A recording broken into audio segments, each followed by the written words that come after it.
Welcome to the Ari Hoffman Show on Talk Radio 570 KVI, your home for the politically homeless, streaming live at KVI.com and the KVI app.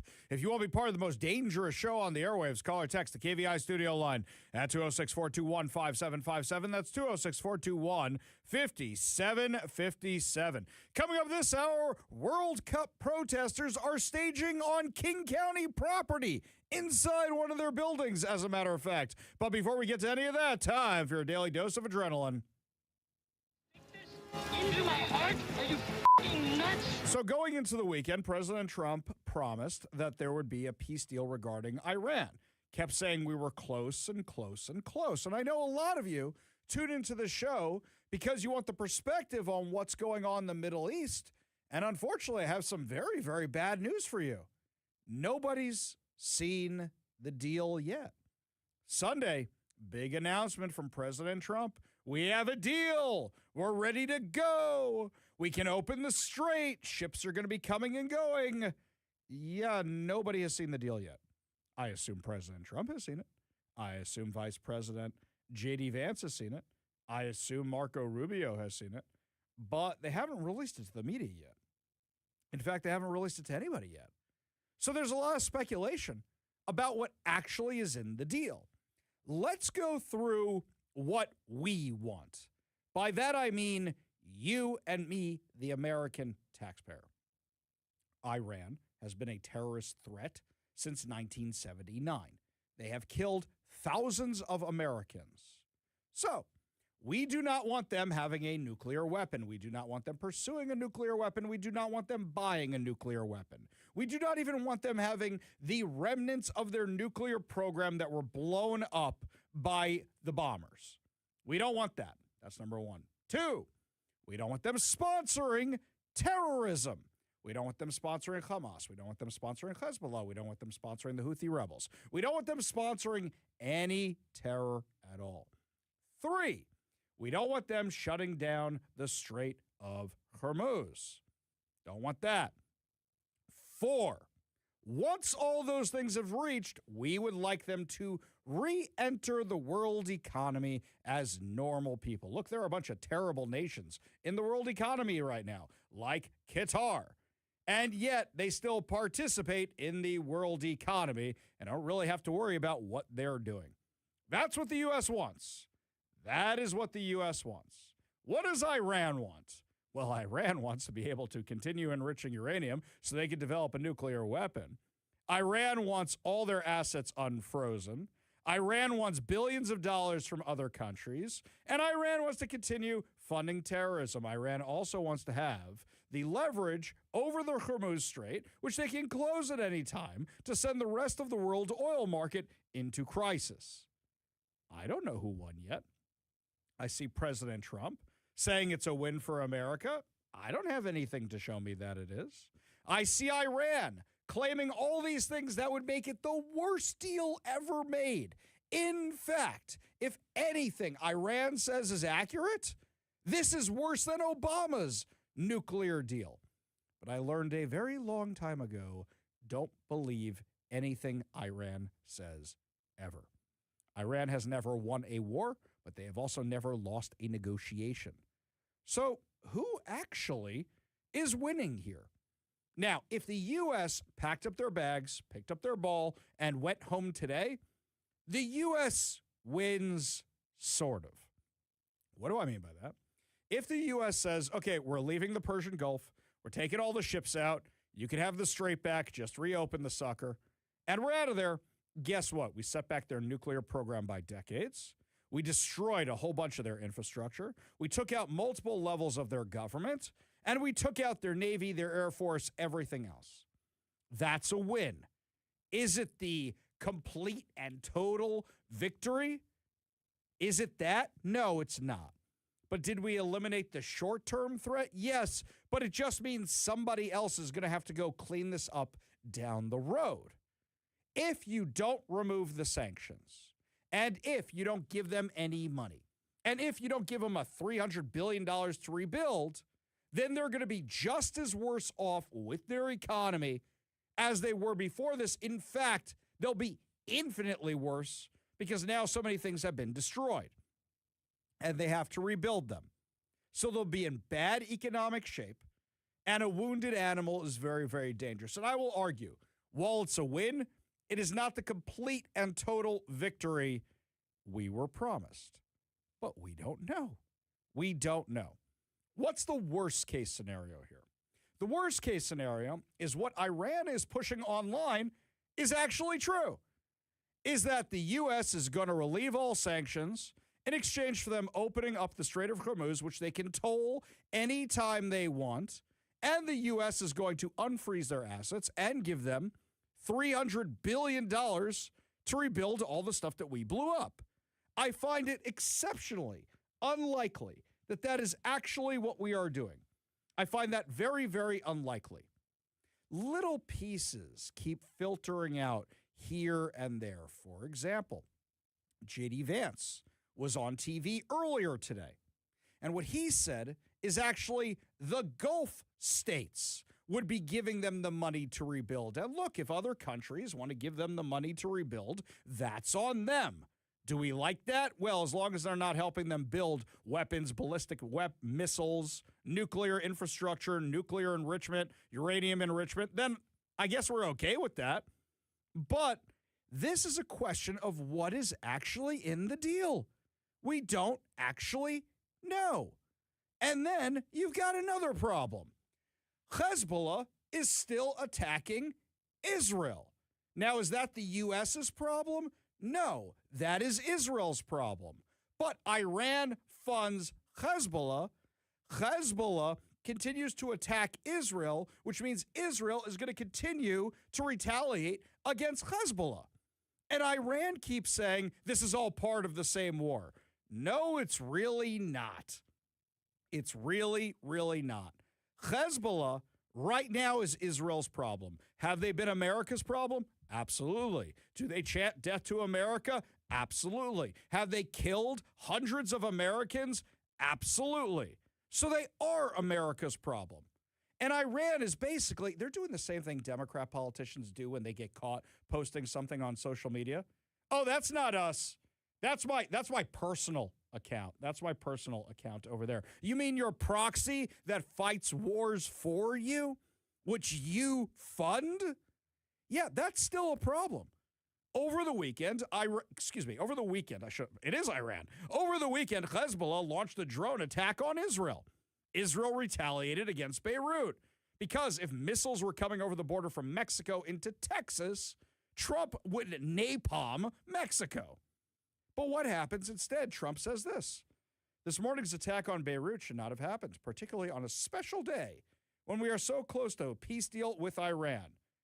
Okay, President Trump, I love you and all, but if they're still attacking, if their proxy is still attacking Israel, who's been fighting side by side with the U.S. in this war against Iran, whose side do you want to come down on?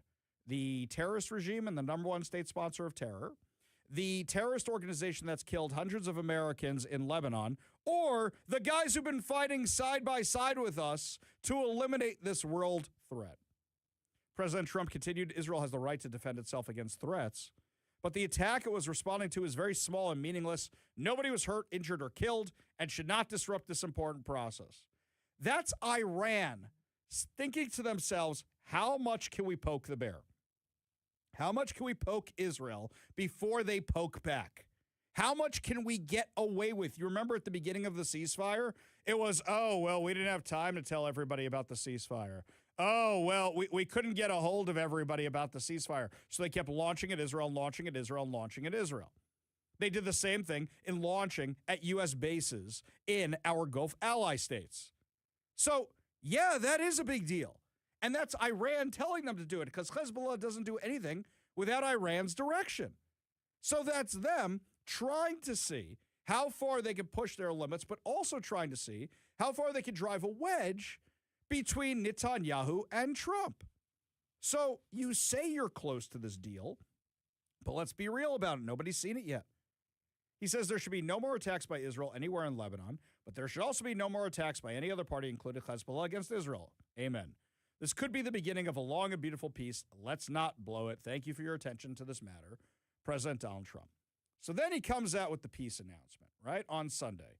The deal with the Islamic Republic of Iran is now complete. Congratulations to all. I hereby authorize the toll-free opening of the Strait of Hormuz and simultaneously herewith authorize the immediate removal of the United States naval blockade. Ships of the world, start your engines. Let the oil flow. Well, that's not entirely true because the blockade is still there. That's not entirely true at all. In fact, our ships are still there, and this is just a memorandum of understanding. This is not a peace deal. Do you know what a memorandum of understanding is? A memorandum of understanding is like when the dealer says to you, hey, you really like that car? And you say, yeah, I really, really, really like that car. And he goes, okay, here's the price on the car. And you go, okay, but I want this price. And he goes, well, I want that price. And you go, I want this price. And he goes, all right, if you sign on this price here, I'll take it to my boss in the back. And I'll stand there for 3 hours while you stew out here because that's a sales technique. That's what we're going to do, right? We're going to do that. And then we'll come back and we'll see if we have a deal. We're nowhere close to a peace deal yet. You can sign this thing on DocuSign. You don't need a big signing ceremony in Switzerland. And then it ties this administration and J.D. Vance to the IRGC, which is still in control of Iran, which is still a terrorist organization. You're going to make a deal with these guys? You're not signing it with some moderate member of their parliament. You're signing it with a member of parliament who represents the IRGC. So what's in this memorandum of understanding? What's actually in it? We don't know. Well, then here comes Pakistan. Shahbaz Sharif, who's one of their parliament members, says, following intensive talks, we are pleased to announce the peace deal between the United States of America and the Islamic Republic of Iran has been reached. Both sides have declared the immediate and permanent termination of military operations on all fronts, including in Lebanon. Hang on. Did you leave somebody out there? So you want to talk about Lebanon? Hezbollah still attacking Israel. If Hezbollah is still attacking Israel, Israel is not going to stop attacking Hezbollah. So until that is settled, what are you talking about? He says the official signing ceremony will be on Friday the 19th of June in Switzerland. We would like to thank the United States of America, the Islamic Republic of Iran, for the commitment to finding a diplomatic solution to the conflict. We would also like to extend our sincere appreciation to our brothers in this mediation effort, the great leadership of the state of Qatar for their support in reaching this agreement.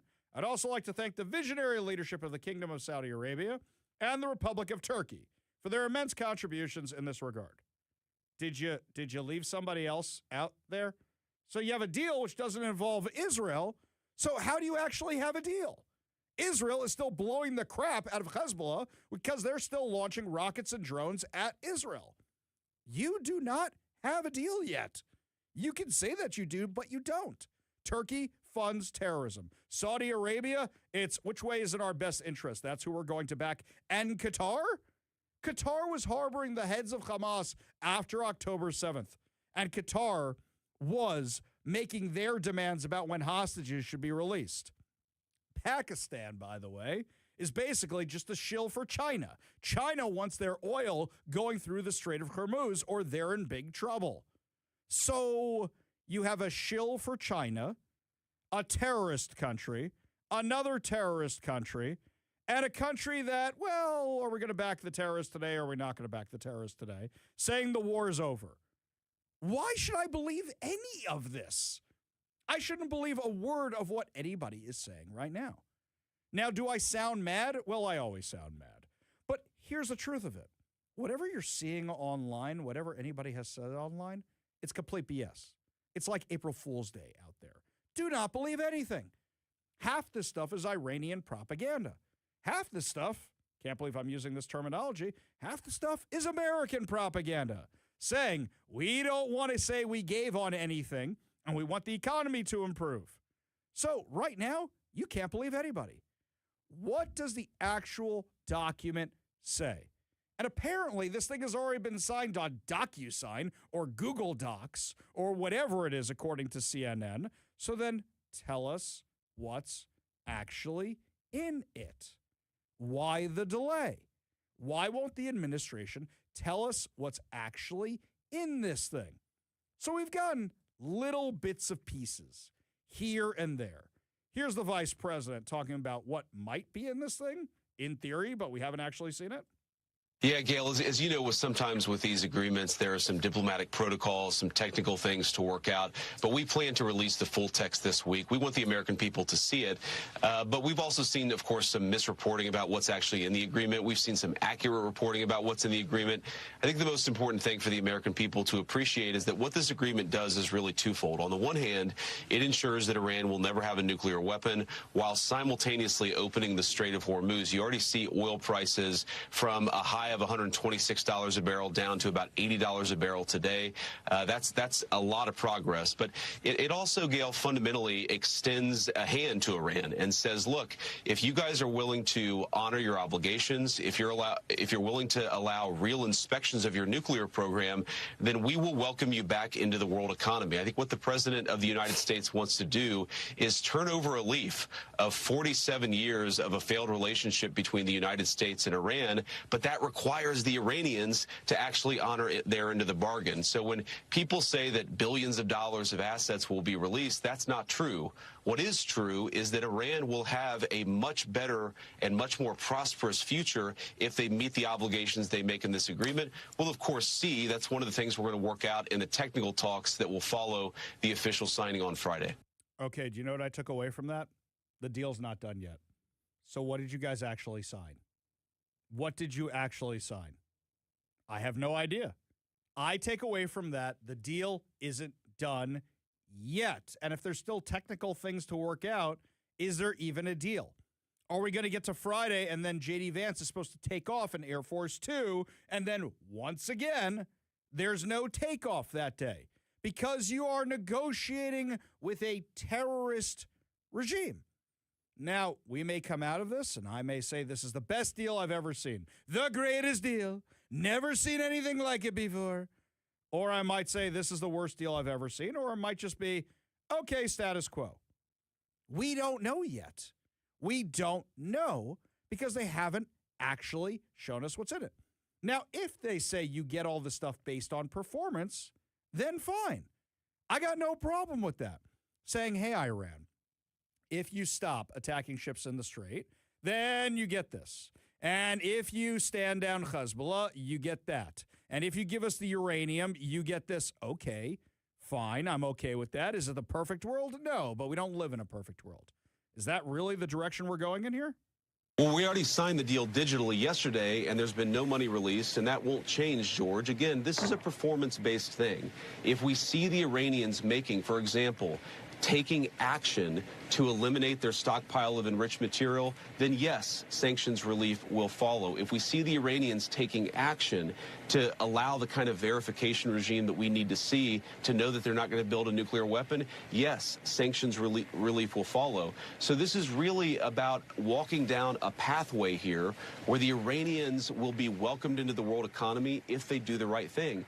And George, we have to remember, their economy is fundamentally destroyed. Their nuclear program is fundamentally destroyed. If they don't do the right things, if they don't allow the verification regime, they're never going to have the money to rebuild their nuclear program to begin with. So this is fundamentally a win-win for the American people. What the president has said is he wants it to be a win for the Iranian people as well, but that requires some real trust building and some real positive conduct from the Iranian political system. We're going to see if that happens. If it does, they're absolutely going to find the president of the United States and the entire team a willing partner to make their country more prosperous. But can you actually trust them?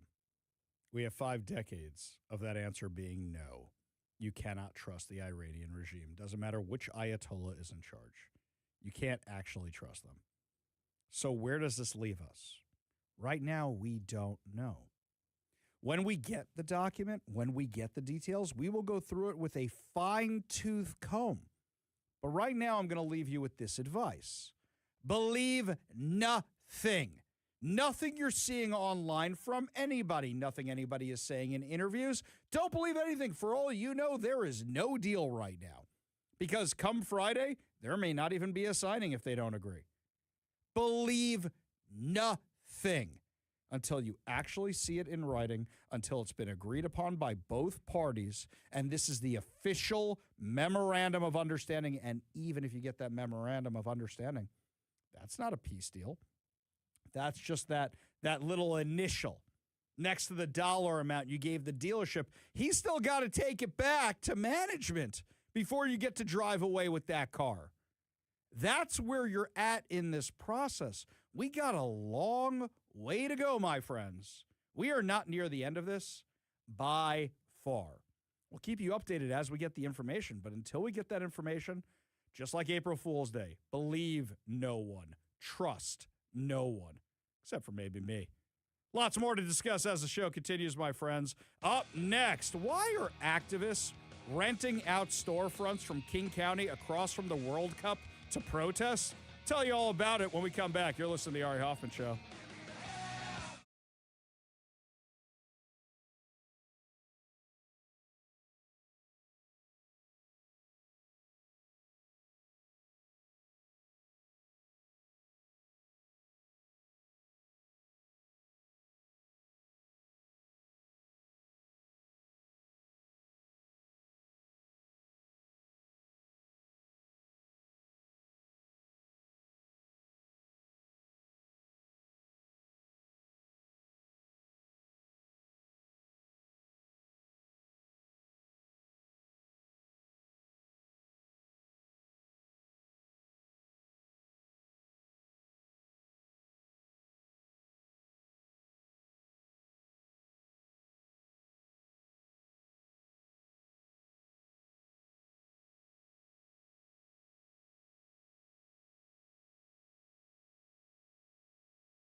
Well, it's official. The World Cup is underway here in Seattle.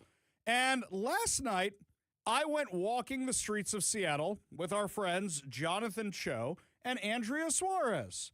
And something we discovered was kind of troubling, so here's a story you're not going to get anywhere else. Talk Radio 570 KBI, an Ari Hoffman Show exclusive. Last night, Jonathan Cho and Andrea Suarez took me out to multiple drug encampments in the Chinatown International District, on Beacon Hill. And then afterwards, we went over to the stadiums to see what that area was like for the World Cup. We wanted to see if Seattle was ready for the World Cup, and my answer is no, it is not. In fact, I'm a little bit more concerned. I'm more concerned now that the problems are going to be coming from activists rather than any terrorists or any other crime. Because while we were down there last night, we're walking around near where the Embassy Suites is on the backside of Seattle Stadium, as they're calling it now, where the giant parking lot is over near Pioneer Square. And we saw an empty storefront. And this empty storefront is where the activists are literally staging their gear for the protests. Give a listen to Jonathan Cho's report that we did together last night. Building is owned by King County.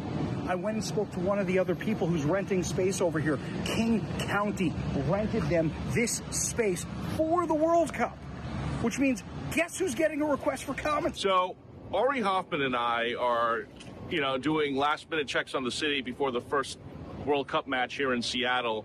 And we're now in Pioneer Square, and we stumble upon this building that is apparently owned by King County. There's a storefront here.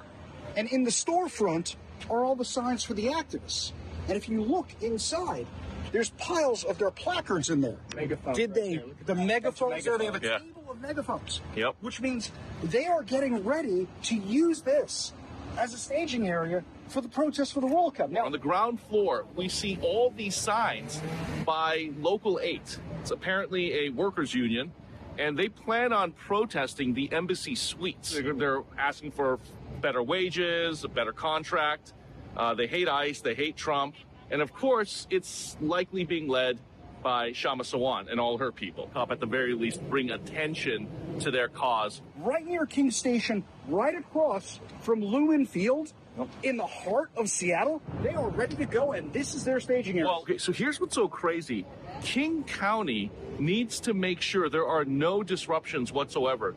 And yet, this is a King County building, so either King County gave these far-left activists the property to use, or they rented it. Right, so who paid the bill for a corner retail space across from the stadiums for the World Cup? This makes or no who sense. Gave it to them? So we're going to try to get to the bottom of this. We need to figure out, again, this group, did they actually get this building for free from King County, or are they renting it? I'll tell you something else. Guaranteed nobody else in the media is checking on this story because nobody else in the media is covering any of this. They're not checking out the drug encampments. They're not walking the streets. It's just going to be, yay, America, yay, sports, yay, this, yay, that. Instead of covering what's actually happening in our city, where a King County building is renting space to an activist group determined to disrupt the biggest event we've had here in years. You might actually know this storefront. It's the old Kingdom Deli.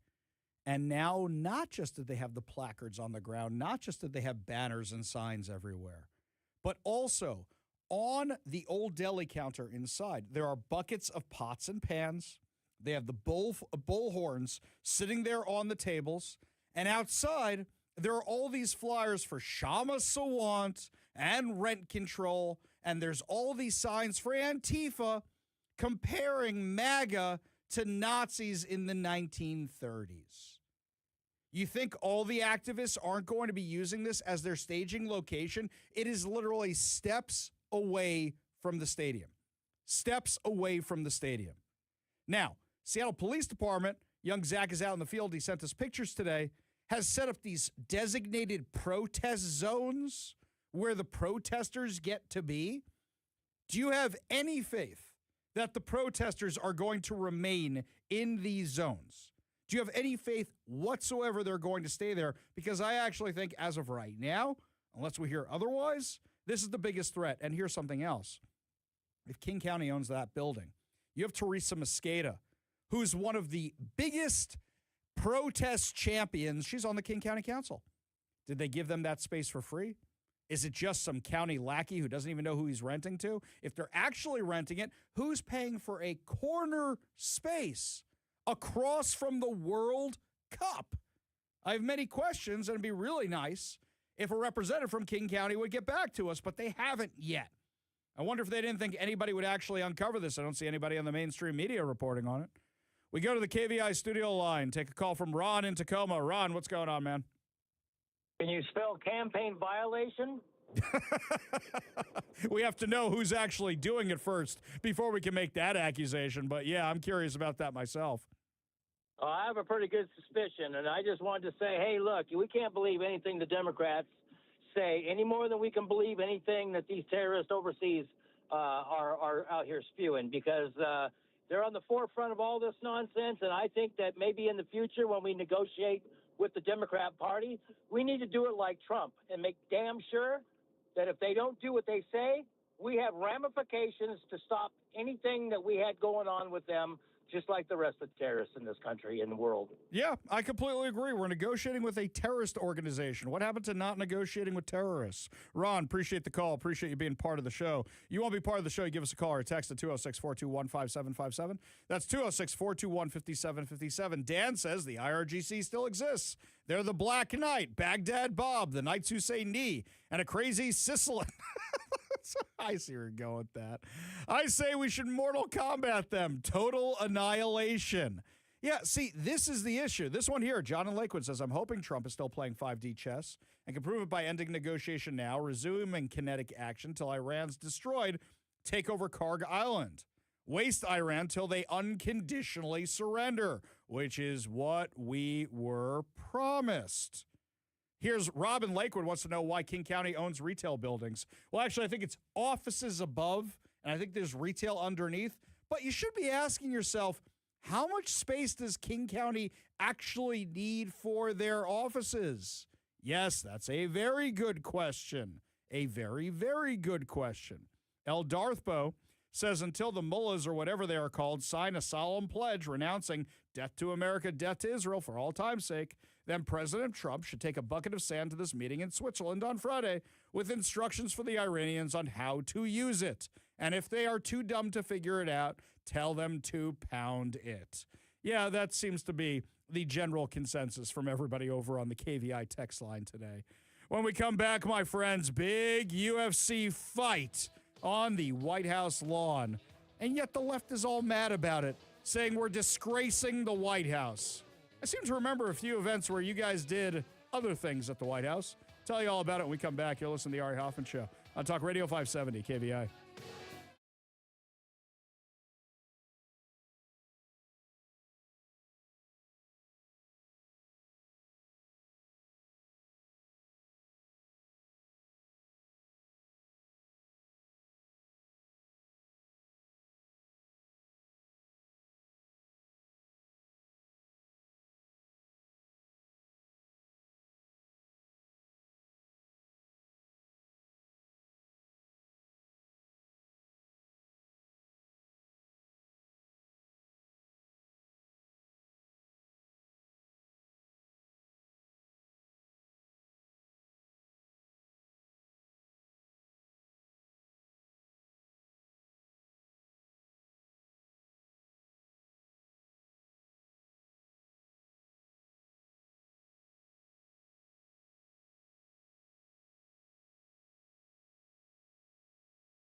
I'm not a big UFC guy. I probably can't name any of the fighters who participated last night, but the pageantry surrounding the fight was incredible.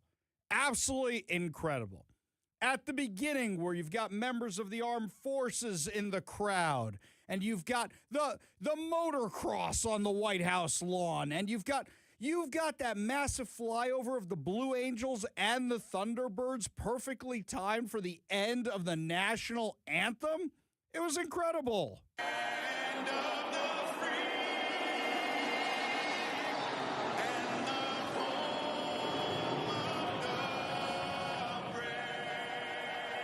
Did you see the dopey smile on Dana White's face? I mean, whether you like the guy or not, he's like a kid in a candy shop just watching that. And then at the end, with the fireworks going off everywhere, it was amazing.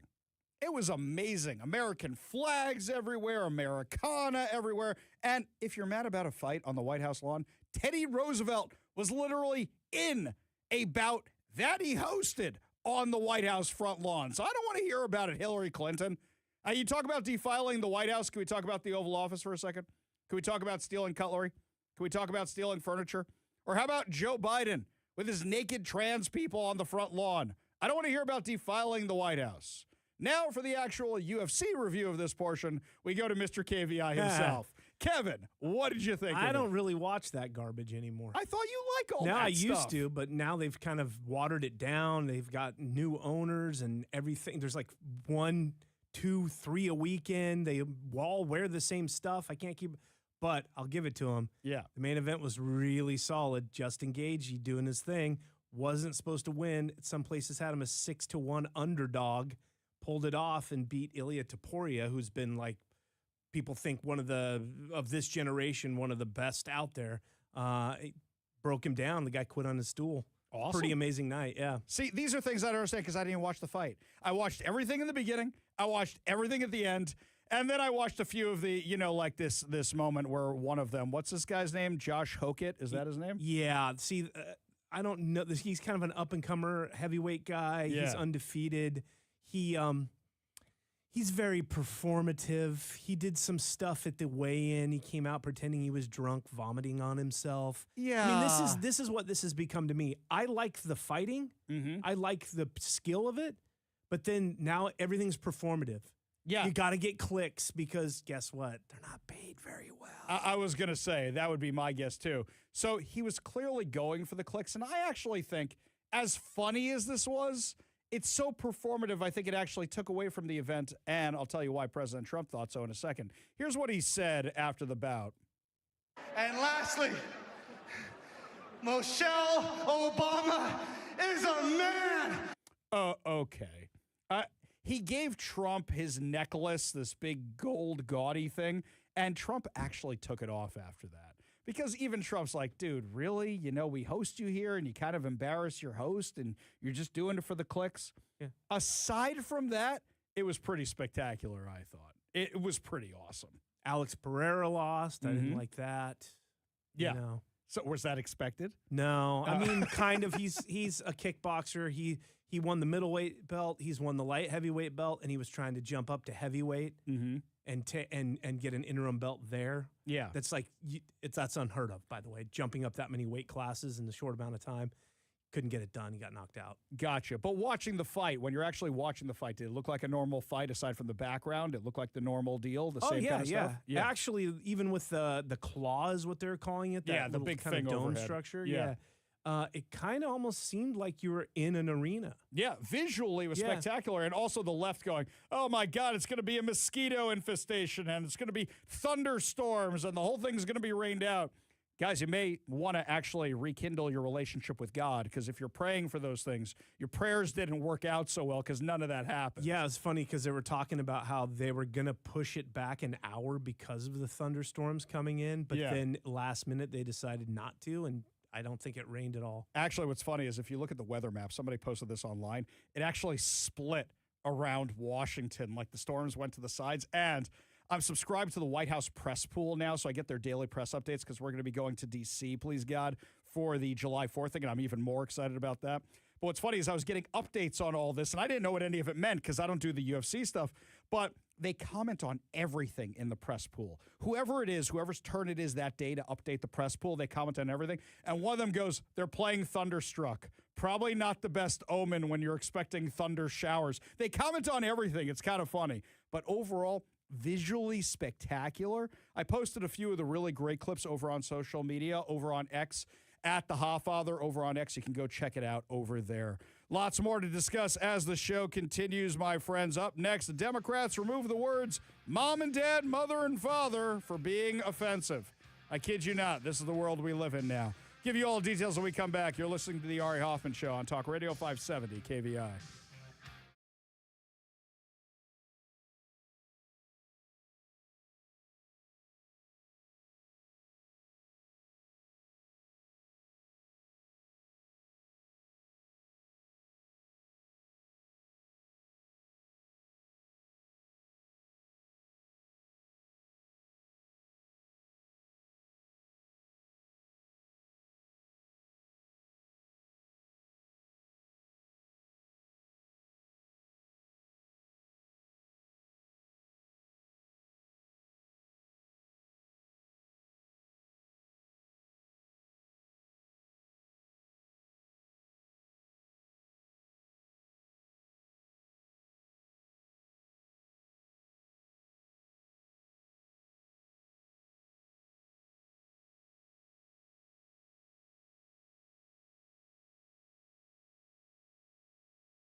If you think DEI and critical race theory are gone, my friends, no, they're not.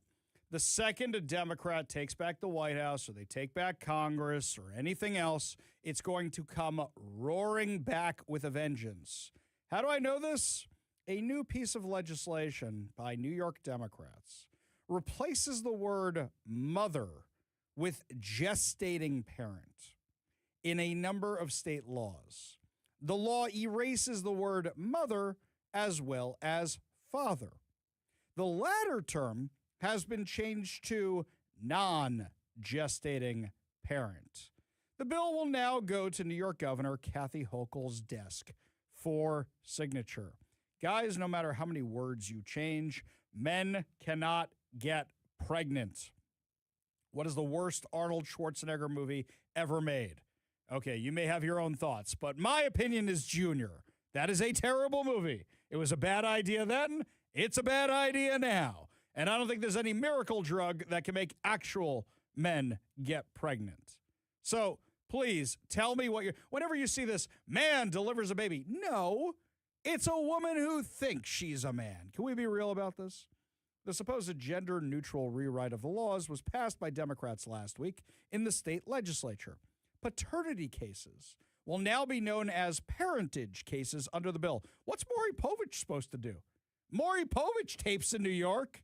You are not the gestating parent. You are the gestating parent. You are the non-gestating parent. Is that what we're going to do now? I don't think his show's on anymore. Is it not? Shows what I know. He finally retired. He did? Did he? I don't know. It seems like it was always on. That dude was on when I was a kid. That dude was on when I was an adult. But, I mean, somebody's got to be doing that, right? Yeah, point taken. Yeah. That doesn't quite ring off the tip of the tongue like the other. No, it doesn't. You are not the father. Well, hang on a second. Yeah, you are not the gestating parent. Well, I know that. I'm the dad. Yeah. Well, what about that chick over there? How are you supposed to do this? This makes no sense at all. This is craziness. Yeah, it doesn't have the same impact as before, does it now? No, this is just no fun at all. The bill, S9316, was sponsored by State Senator Luis Sepulveda and Assemblywoman Amy Paulin, both Democrats. Oh, you think? This is a waste of time and stupid. In fact, you've got massive problems in New York. You don't have enough police. You got utility issues. You got Knicks fans lighting school buses on fire. See, this is what I said, right? I said I'm a reluctant, lapsed Knicks fan. I like the basketball.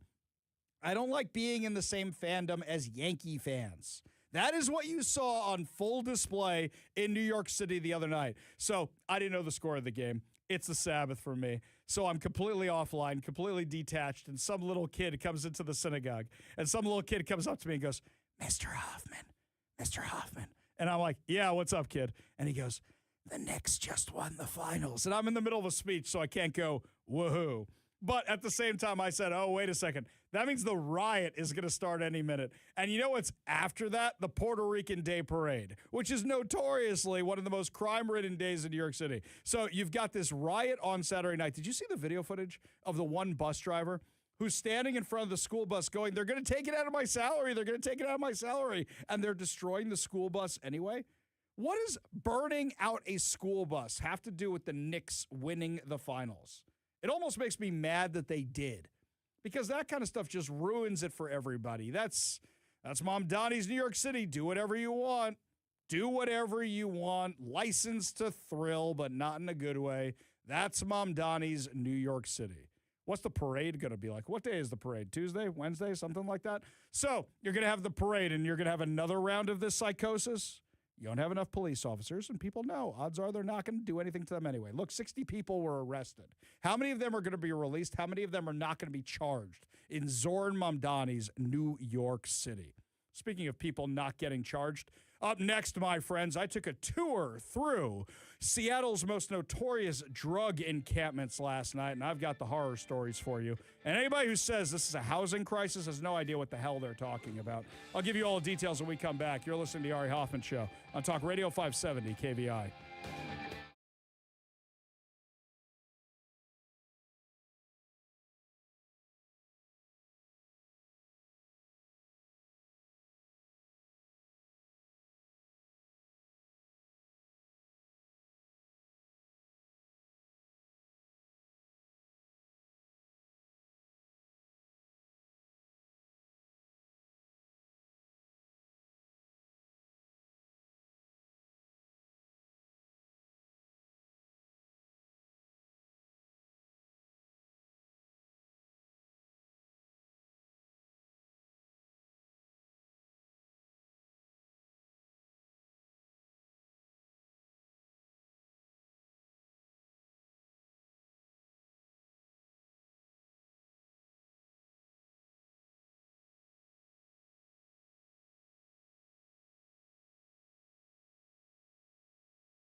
Welcome to the Ari Hoffman Show on Talk Radio 570 KVI, your home for the politically homeless, streaming live at KVI.com and the KVI app. If you want to be part of the most dangerous show on the airwaves, call or text the KVI studio line at 206-421-5757. That's 206-421-5757. Coming up this hour, a local radio personality had one of the dumbest takes of all time and didn't like it when I called him out on it. But before we get to any of that, my friends, lots of feedback on our last segment about New York now saying they're not using the words mother and father anymore, and now they're using gestating parent and non-gestating parent. So when I said men can't deliver babies, Matt, you smart, you know what you. Text of the day, Matt says, men can deliver babies. They're called doctors. Very good, Matt. Very good. Very good. This is a good point from Dan Smith, by the way. He says, if the sponsors of that legislation are parents, what do their children call them? That's a good thing. So instead of mom and dad, do you just call them just to A or just to B, or what do you call them? Hey, you're my non-gesta. Is that what you call them? What kind of stupid names do you have? If you don't believe in the term mom and dad and mother and father, what do your kids? Oh, wait, I forgot. They're lefty psychos. Probably don't have kids. But seriously, what do your kids call you then? Great point, Dan Smith. Oh, before I forget, by the way, today we have a new contest for everybody. Today we are giving away tickets to Chris Tucker at the Snoqualmie Casino on Friday, June 26th. That's right, the man from Rush Hour and The Fifth Element and the 90s. Chris Tucker, you can see him live and in person. We are giving away two tickets today. All you have to do in order to win these two tickets is enter the word, or be entered for your chance to win these two tickets, is enter the word, text the word rush, as in rush hour, to 206-421-5757. That's 206-421-5757. Text the word rush, R-U-S-H, for your chance to win. Good luck. We'll have more updates on more contests for you throughout the show and throughout the week. So, just about a week ago, I was hanging out with Jonathan Cho, Andrea Suarez, and a few of our other friends in the industry. And I said to them, hey, guys, what do you think about the night before the World Cup? We go out and do a Doom Loop tour. Seattle Mayor Katie Wilson says that Seattle is ready for the World Cup. Is that actually true? And both of them love the idea. So last night, we went out. I wasn't prepared for what I saw. I've been covering this stuff since 2017, 2018. I've been looking at the homeless stuff. I think I really started reporting on it around 2020. That's when I was really reporting on it for the media, when I started reporting on it. And I used to go out in the field all the time. Now I'm in the studio, and I send other people out because I'm just here all the time. I don't get to see it for myself. I forgot how bad it was, and I wasn't prepared for how worse it has gotten. Anybody who says this is a housing crisis has no idea what the hell they're talking about. Anybody who says this is a housing crisis has never been out in the field before. They have never seen those encampments. They have never been inside of them. They have never been in these hordes of drug addicts. It's literally like The Walking Dead. You know in The Walking Dead when they cover themselves in the zombie guts and go through the horde? That's how I felt last night at certain points. It was that bad. Also, going anywhere with Jonathan Cho is always an adventure because, well, Jonathan's Jonathan, and he's pretty recognizable to a lot of people in that community right now, and they don't like that he calls out this stuff. But we'll come back to that in a second. I saw a video from Andrea Suarez. Andrea Suarez was covering the new tiny home encampment, which the mayor has been talking about. What did I say when they opened this thing? I said this on air last week.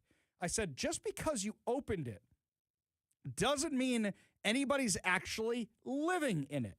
I've seen lots of video clips from the mainstream media of, look, there's a bed, and there's a toilet, and there's a closet, and there's an air conditioning unit. Aren't these nice?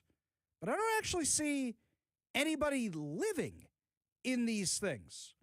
So you could say you opened housing for 75 people, but that doesn't mean 75 people are actually in the new tiny homes.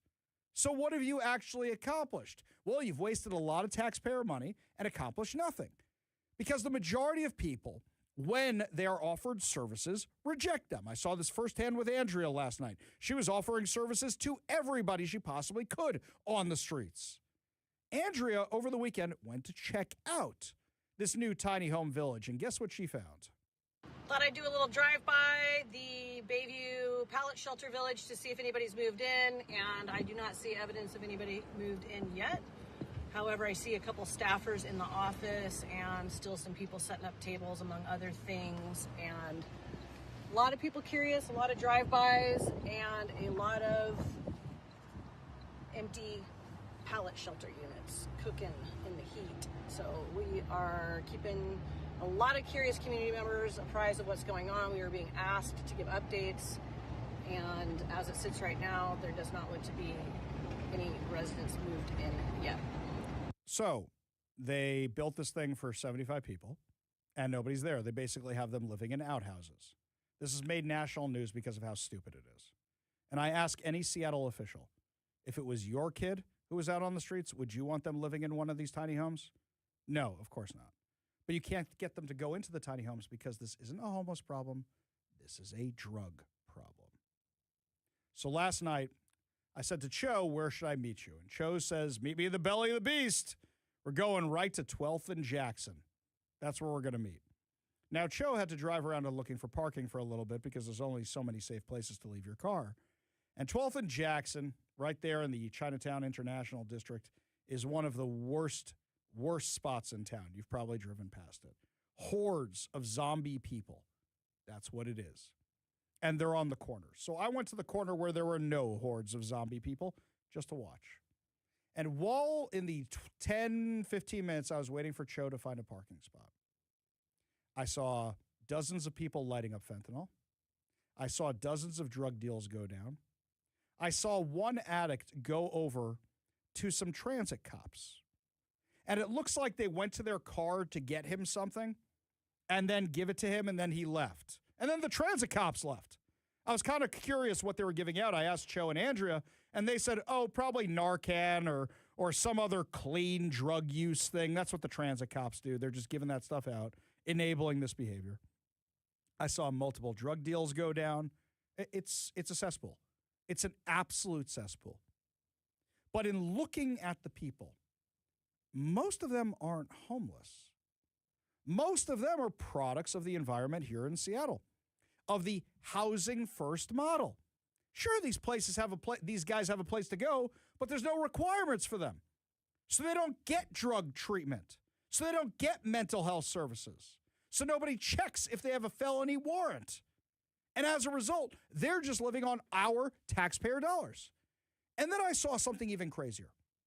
I see at one point somebody show up, unload a bunch of water and other supplies, and the horde descends. The horde just descends on it, and they all take their stuff, and then they all go back to their corners. This is what goes on there all day, every single day. And if you look at 12th and Jackson, there's all these businesses that are shuttered, all these businesses that are closed up, boarded up. This should be a place where if you go to a city and you're there to be a tourist, you want to go check out the International District because that's where you're going to find the fun food. That's where you're going to find the fun culture. I saw an article in Como News talking about all the festivities that the Chinatown International District is having for the World Cup. And what Chinatown? What International District? But don't worry, they have painted crosswalks. Don't worry, they've got very colorful crosswalks in the Chinatown International District. In Little Saigon, very nice crosswalks. They're lovely. You have a drug horde of hundreds of people on the corner, but you know what? You got the crosswalks. The last time I saw anything like this is when I went up to Vancouver in 2019 and filmed that undercover video, Injected, which was to show how these injection sites are not actually helping anybody, how they're actually killing people. And there were the same kind of hordes. When I went up to Vancouver and I filmed this video, we walked through the horde within seconds. Within seconds, they knew we didn't belong there and they were hassling us and trying to get rid of us. And we weren't even filming back then. This time, same thing happens. Within seconds, they see it's Cho. Now, something you need to know about Jonathan Cho. He offers help to anybody who looks like they'll actually benefit from it. He tries to offer help to anybody. He really, really does. You okay, man? You okay, bro? Can I help you out? He knows a lot of these people by name. He said to one guy, oh my God, I'm so glad you're still alive. Can I help you? Andrea was drinking from a water bottle, literally handed it over to people. Got more to hand out to people. Handed out cards for service as we're walking. But the fact that they know so many of these people can't get off the drugs. Some of these people can't escape the life because the city is enabling them to stay inside these apartments. As we're walking through Chinatown, Cho likes to take off from time to time. He'll just, in his flip-flops, he'll just zip off. And I didn't know what he was running towards. It turns out he was running towards, he saw a business owner he knew, and his car was in the process of getting stolen. Give a listen. Let's go. That's Henry from Henry, Taiwan.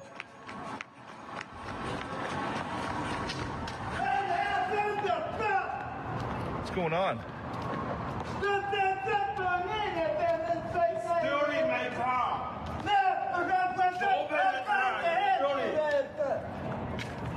Henry, what was he doing? I'm a reporter. Henry, He was opening the car. Stealing the... No, I'm trying to help. Stealing. Come on, man. Henry, He pushed me.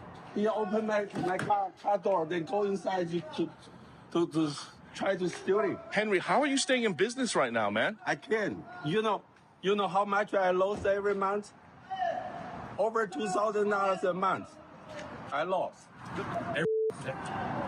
Every other city around Seattle, it's clean, it's fresh, everybody living their life. But once you get to Seattle downtown, Chinatown especially, Why are you staying here?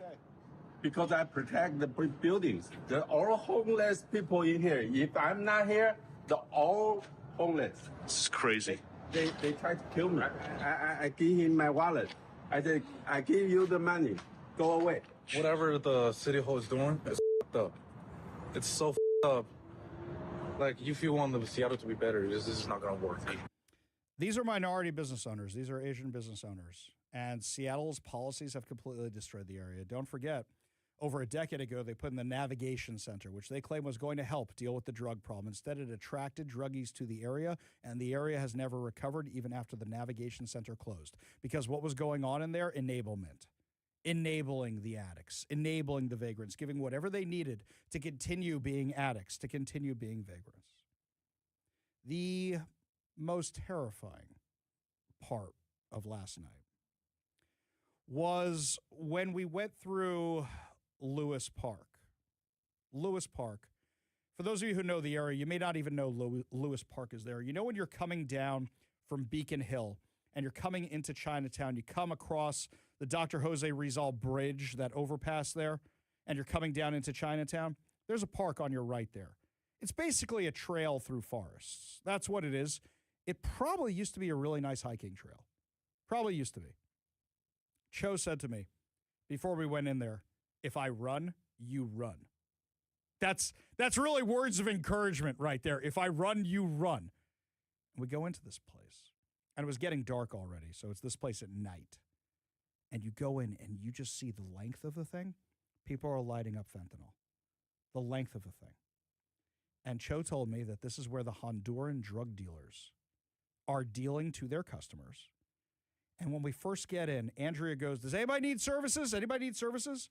And immediately they start yelling at Cho. They start yelling at Andrea.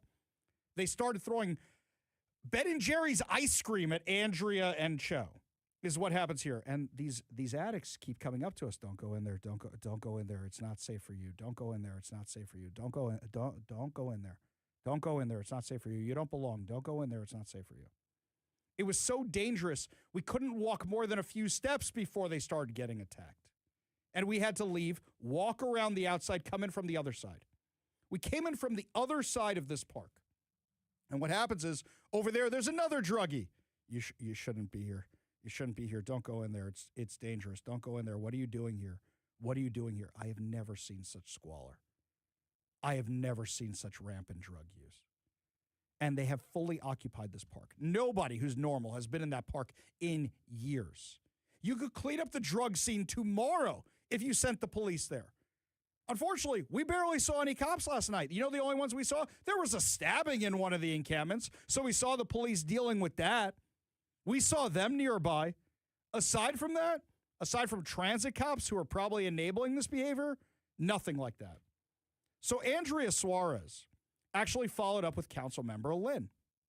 And she wrote, last night right after sundown, a stabbing with a perp still at large, and Henry's Taiwan fending off a car prowler and assault witnessed hundreds, if not thousands of people loitering, dealing, using, and trading sex, likely forced on King Street.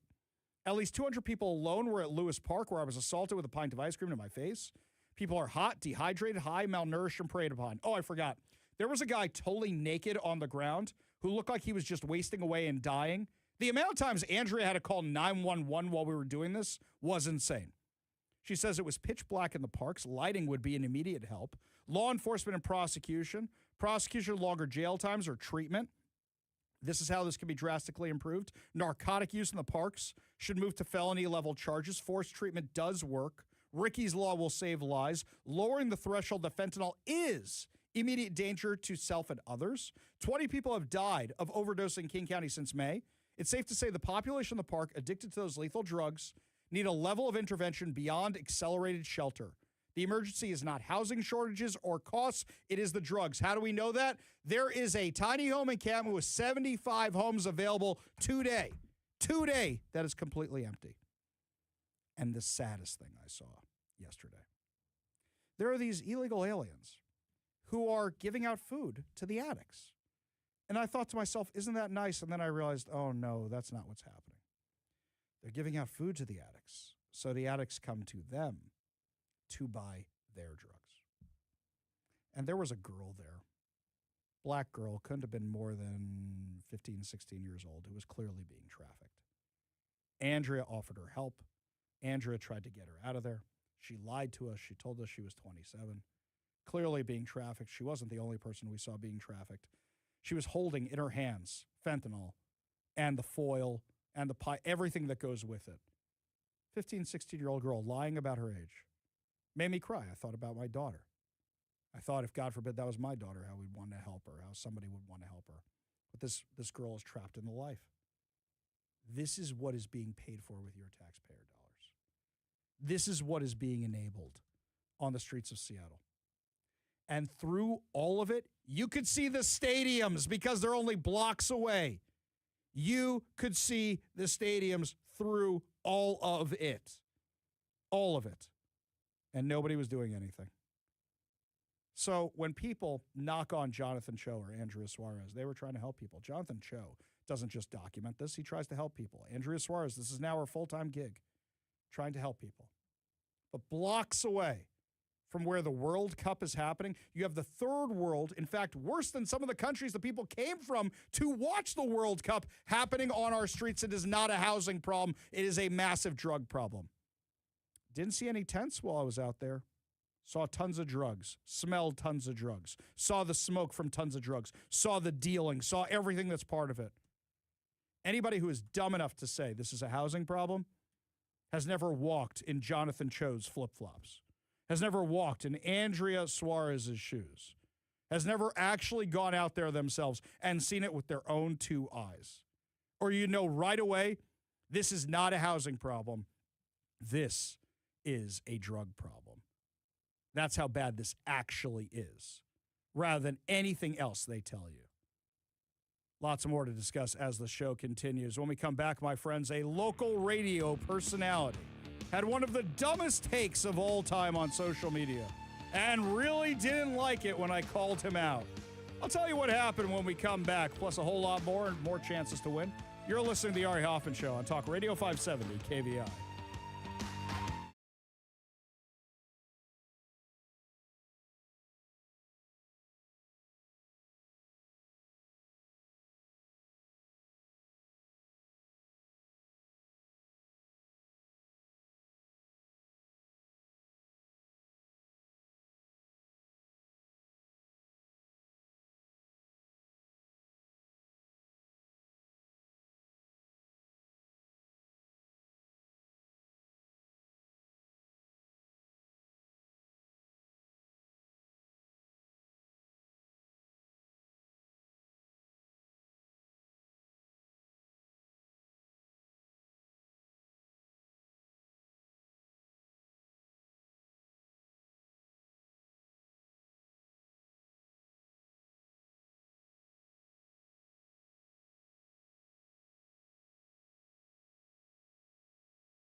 There have been some really dumb takes since Elon Musk became the world's first trillionaire. The dumbest take of all is if Elon Musk wasn't a trillionaire, all that money could be better spent on insert the cause here. Let's be clear about this. Elon Musk didn't steal that money from anybody. He made a product that people want to invest in. And also, over 4,000 people became millionaires because they work for said company, because they're original investors in that company, and because of the initial stock offering, the initial public offering on Friday, they became very, very wealthy because Elon Musk wants to build rocket ships. This idea of, well, $1 trillion would be better spent anywhere else is stupid. And anybody who says so has no idea how economics work, doesn't understand how economics work. If Elon Musk had not invented a rocket company, that $1 trillion would not exist. Here's something else. All those people, including Elon Musk, who profited off this, you get their tax dollars to pay for things like education or whatever other cause you have. And a lot of them donate money to nonprofits and wouldn't be able to do that if Elon Musk wasn't giving them jobs. I am not the biggest Elon Musk fan. I have said I have serious issues with where those batteries come from in China. Are the Uyghur Muslims who are in concentration camps making them? We don't know. I have very serious issues about his relationships with China. I do. Do I like that he bought Twitter? Absolutely. Do I like Doge? Absolutely. Kind of didn't finish the job on that one. But, yeah, I got some issues with the guy. But this claim that if he wasn't a trillionaire or we should just confiscate all his wealth and spend it somewhere else, stupid. Absolutely stupid. So a local radio host who is not conservative posted on social media and got ratioed horribly for this. Someone will likely become a trillionaire, but come August, there will be teachers all over the U.S. that don't have enough school supplies. First of all, Elon Musk has donated over $370 million to a nonprofit organization called the Foundation, which focuses on STEM-focused education. Number two, in my day, the kids bought the school supplies themselves. And there was a fund, if you didn't have the money for school supplies, that you could go get the school supplies. Number three, why don't they have enough school supplies? Could it be because the superintendents, as we've discussed at length here, and other administrators make $300,000 a year, $400,000 a year, $500,000 a year, $600,000 a year? What happens to all the money we spend on education around here? We have literally spent over $1 trillion, $1 trillion on education here in Washington since we became a state. And what have we gotten for it? Declining test scores, failing grades, school to prison pipeline. So you've had your $1 trillion, and that's just one state. How many trillions of dollars have been shelled into public education to have it continue to fail and fail and fail and fail and fail? But this one radio host didn't like me calling him dumb, and this one radio host didn't like me pointing out the obvious. You've had your chance, and it has failed. Also, Mr. Radio Host, where do your kids go to school? Do they go to public school? I'm the one who's advocating for the public schools to be better. You're the one posting stupid platitudes online just because you think it'll get you clicks. Well, it got you clicks, but it also proved to your audience you don't know what the hell you're talking about. I'm not going to name said radio host, but if you follow me on X, you probably know exactly who I am talking about.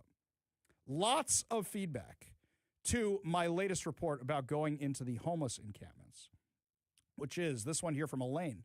Follow the money. The homeless industrial complex does not want to solve the drug issue, and they are paid too much money. The politicians are responsible for the sadness on the streets. I completely agree. I completely agree. From the 425, I love when they won't acknowledge it's a homeless crisis. They say it's a drug crisis, and homelessness is the result. It is proven when sobriety is required to live in a shelter or tiny home. If it was a homeless problem, then the sober houses would be full. Here's something else.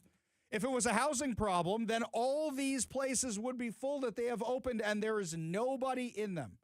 Nobody in them right now. Andrea Suarez reporting on it. There is nobody in them. It is part of the spending crisis here in Seattle. I think I've told the story before. I had some friends in Chinatown when I was running for office, and I went down to Chinatown to visit them after the campaign, and I go down there, and I went to their storefront, and I noticed everything in the windows was gone, and I said, did they move? Did they pack up? Did they go somewhere else? And I opened the door, and I walked into an illegal gaming establishment. It was an illegal casino in Chinatown. And the people looked at me like, who are you, and what are you doing here? And I'm like, wrong place. Really, really wrong place.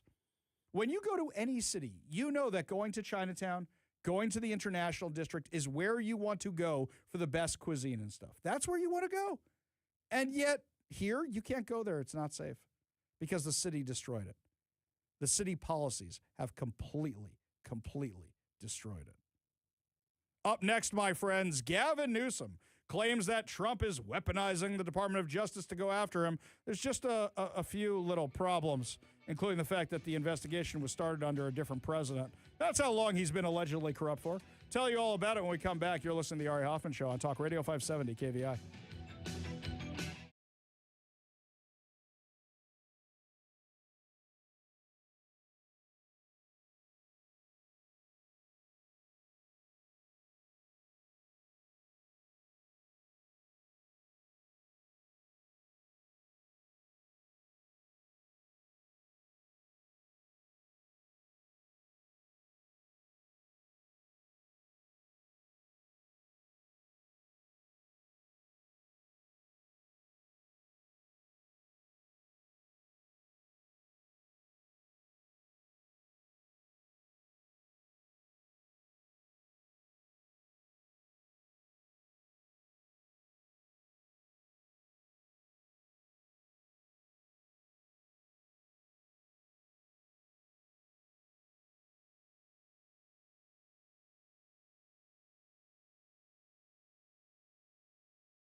Gavin Newsom's running for president. We all know that the governor of California is termed out and is going to be running for president. We all know this, right?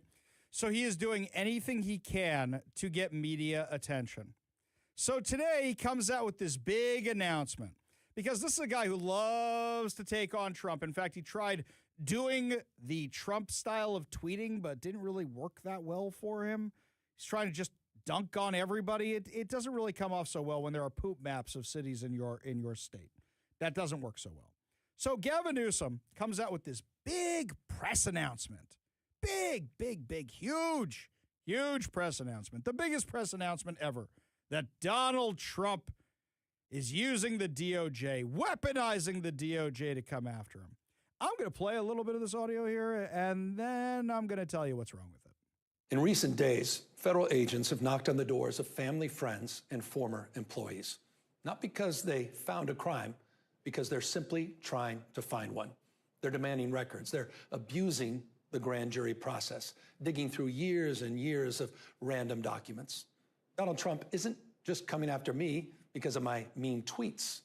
He's coming after me because I'm considering running for president, because he hates that I've consistently called him out over and over again for his lies and deceit.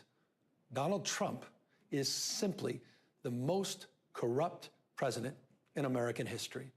He's turned the levers of government into his own personal power ministries to reward cronies and to try to jail his opponents. His personal attorney now runs the Department of Justice, which has repeatedly gone after his political enemies. Ask Jerome Powell. Sent them after James Comey, Trish James, Adam Schiff. He sent them after Tim Walz, and a woman that a jury found Donald Trump had sexually abused. One by one, anyone who has challenged Donald Trump has ended up on his hit list. And today, I proudly join that list. After calling for my arrest last year, Donald Trump directed... Enough. I can't take it anymore. I can't. Do you know when this investigation began? Gavin Newsom does. Gavin Newsom's been under investigation for a while. This investigation began in 2025. Can somebody please refresh my memory who was president of the United States in 2025? Anybody? Hang on, let's back up a second here. Yeah, it began before President Trump took office. Hang on a second here. So wait, it begins before President Trump takes office. It dates back to 2024. It dates back to 2023 when there were these allegations. But President Trump is the one weaponizing it? There are questions about his finances, and there have been questions about his finances for a long time. Most obviously during COVID, when a lot of businesses in his state were shut down and his were allowed to stay open. When a lot of businesses in his state were begging for help because he was forcing them to be shut down, and magically his businesses, his wineries and such, had no problem getting funding whatsoever. So, okay, what are we talking about here? There's been a lot of questions for a long time. There's one probe regarding his former chief of staff, Dana Williamson, who was indicted on federal charges that she was involved in a scheme to steal campaign money from former federal health secretary Javier Becerra. Williamson in May pleaded guilty to charges including conspiracy to commit bank fraud. That investigation was launched by President Joe Biden's Justice Department and has expanded to include other staff. Interesting. And apparently, even according to the Associated Press, they are definitely not my little black book of the right-wing media conspiracy. A person familiar with the matter denied the existence of an investigation specifically targeting the governor. But there are multiple federal probes into people around him, including one related to his wife's taxes. The probe began last year, and political leadership in Washington was not involved in the decision to open it. Hang on a second here. Hang on. AP, have they gone right-wing all of a sudden? Has the Associated Press become a right-wing outlet? No, I don't think so. So he wants to pick this fight either to distract what's going on or never let a crisis go to waste. And he's deciding to pick this fight with President Trump because he thinks if he can get Trump to respond, now he's got the biggest megaphone on the planet targeting him, and that's what he wants. Because something else fun about this, Gavin Newsom right now, and we got a long way until 2028. We got a long, long way. Gavin Newsom ain't looking too hot in the polls. AOC, far ahead of him. He's worried about that. He's not looking that good in the polls. And as a result of that, he's trying to get any free media he can. So by saying, oh, well, Trump's coming after me, even though the investigation was launched in early 2025 before President Trump became president, even though it was investigated in 2024, even though it was investigated in 2023, even though some of his staff already pled guilty to the charges, and that investigation branched out after originating during the Biden administration, you're now telling me this is Trump's fault?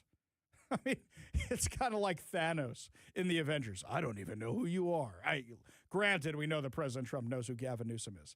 But this is clearly grabbing attention. This is clearly to grab headlines. How do I know that? Because every single media outlet is covering it. And then if you scroll down 10 or 12 paragraphs past Gavin Newsom's 10-minute speech on this, then you get to all the details about where this investigation actually originated. Lots more to discuss as the show continues. When we come back, my friends, some early good news for you. Some local kids were featured at the White House as part of an amazing project they did regarding AI. No, it's not going to kill us all like in Terminator. It's actually going to help you with something you do around the house. We'll give you all the details when we come back. You're listening to The Ari Hoffman Show on Talk Radio 570 KVI.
My friends, we spend too much time complaining about things on this show, so I really thought it'd be important to give you a little fun perspective about good things that are happening.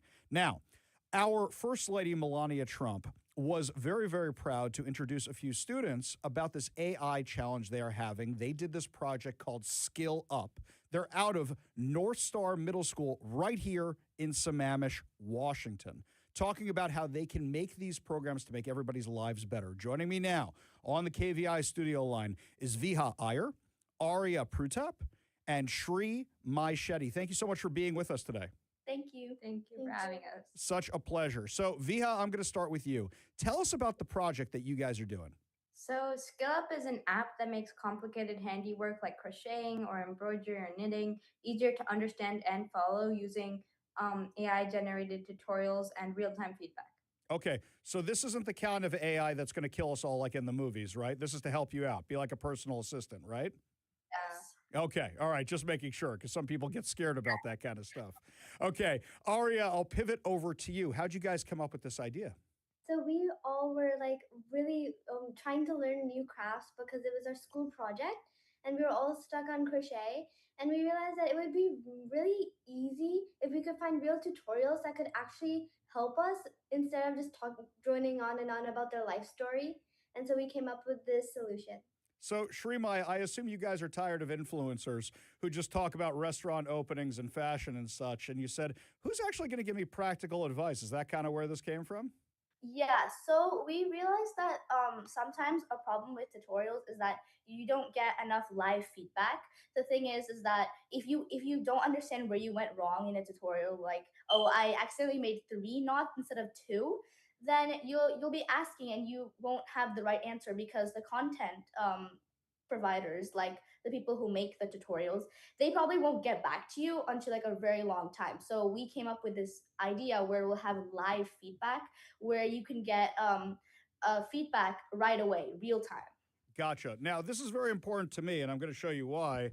That is a crocheted yarmulke for us Jewish people. My mom made these for years, but lots of us Jewish people wear these. So when I saw that was involved in the project, I was very, very excited.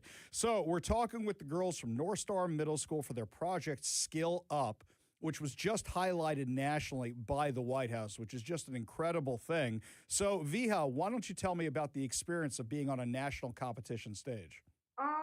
It was very exciting, but at the same time, it was also I was really nervous. But overall, I think it was a really cool experience just to get up there, meet the First Lady. It was just really cool just seeing the White House, especially in person. Gotcha. Arya, were there anybody in your class or your school or anything who said, oh, it's political, you shouldn't go to something like this? Or was it just everybody so excited you're winning a national competition? So almost like all of the 8th graders in our middle school, they were like, oh, this is like politics. They were like giving us all of their personal opinions, but we were just really glad and grateful to be here. That's what I say all the time. I always say, I don't care who's in the White House. I get to go to the White House? Okay. Shrimai, tell me this. Was the food good? Did they give you food? Yes, they gave us really good food. We honestly really enjoyed it. It's definitely a step up from what we have at home, but it was really grand. Awesome. So now what's the next step for you guys? And Viha, I'll pivot over to you. What's the next step for you guys? Is it now you guys sell your idea? Now you guys grow a company? Are you going on Shark Tank? How does this work? So we actually we made a 3-phase plan. So we have a list of features we want to implement into our app. And we have 3 phases where we go like easiest to implement and then hardest to implement. And we've started to work on one of those features in our app. And we can't just jump straight to commercializing or like advertising our app. First, we need to focus on the technical part. And we've already started developing some of our features.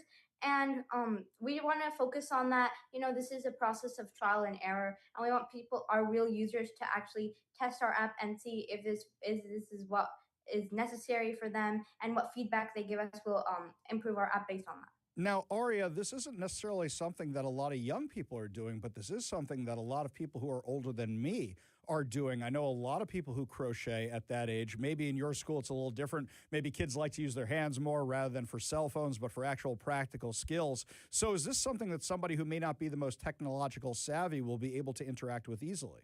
Of course. course. So that's why we have all these different features that can help all ages.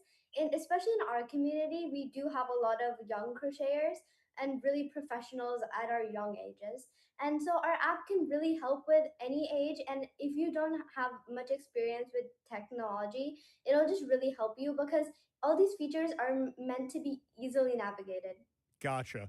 Now, Srimai, before we let you guys go, why don't you tell me what's your timeline? When do you think this thing will be available for the public, or can people sign up now to be testers or, users on this thing so they can help you guys refine it? So basically, what's going to happen is that we might not launch it like this year, or maybe not even next year, or the year before that, or after that as well. But the thing is, what we'll have to do is we have to experiment with each feature, refine it, make sure that it's good enough, and then we'll research a little bit more. And then what we'll do is that we'll probably start creating the app. We haven't really thought about signing up and that kind of stuff, but what we do know is that we might want to launch it into the real world soon. Now, yeah, go ahead. What's up? Adding on to Srimai, like we definitely do want user feedback. So there probably will be a lot of people who can like ask to test our app, especially since if you're really into crocheting or knitting, like we want the overall our goal is just to help the users while you also using AI to make it easier. So like we probably will have people test our features before we launch maybe like parts of our app, or but we just like we can't just launch everything at once, or it'll be like too much and too much to swallow. And the system will crash, and that's not good. That's not what you want. You want to be the reliable app that people actually use. Well, girls, I'm going to tell you something, and I'm looking at you guys over Zoom, but my audience isn't necessarily looking at you over Zoom. These girls are 11 years old, and they were able to do this. They were able to create this app. And I know it's refreshing to my audience where they hear that kids are just on their cell phones all the time or not doing anything productive with their time, that you girls not only are doing skills-based work, but you're creating an app for the skills-based work to make it better for some people. I got to tell you, we are all so proud of you, regardless of what our political positions are, that you were able to go to the White House, that they were able to highlight this. And I hope everybody over at North Star Middle School is proud of you as well. All right, girls. Well, you did such a great job today. Thank you so much for joining us. And get back to class. You shouldn't be ditching class to be on my show right now, okay? Get back to class. Go learn something, all right? Okay. That was, those girls were great. They were really, really great. And I emphasize this. Why did I pick this? This isn't our usual thing that we have, right? They got to go to the White House because of an app that they worked on to highlight all the stuff that they're doing with AI. They got to go to the White House. They got to meet the First Lady. They got to meet Melania Trump. And as I say all the time, look, if I had been invited during the Biden White House, I would have gone. It doesn't matter who the president is. You get invited to the White House, you go. So kudos to those girls. And the school should be very, very proud of them. And I'm sure their parents are very, very proud of them. I'm sure their teachers are very, very proud of them. Really just incredible stuff.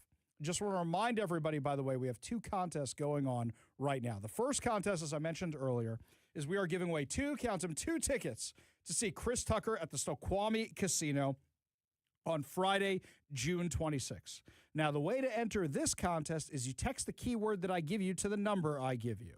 So you text the keyword RUSH, as in Chris Tucker was in Rush Hour, as in there's an awesome band called Rush. Text the word RUSH, R-U-S-H, to 206-421-5757. That's 206-421-5757. Also giving away tickets to the Bremerton Air Show. But you're going to have to keep listening to the show so we can tell you exactly how to win those. Final hour free-for-all coming up next, and a report from the World Cup with young Zach.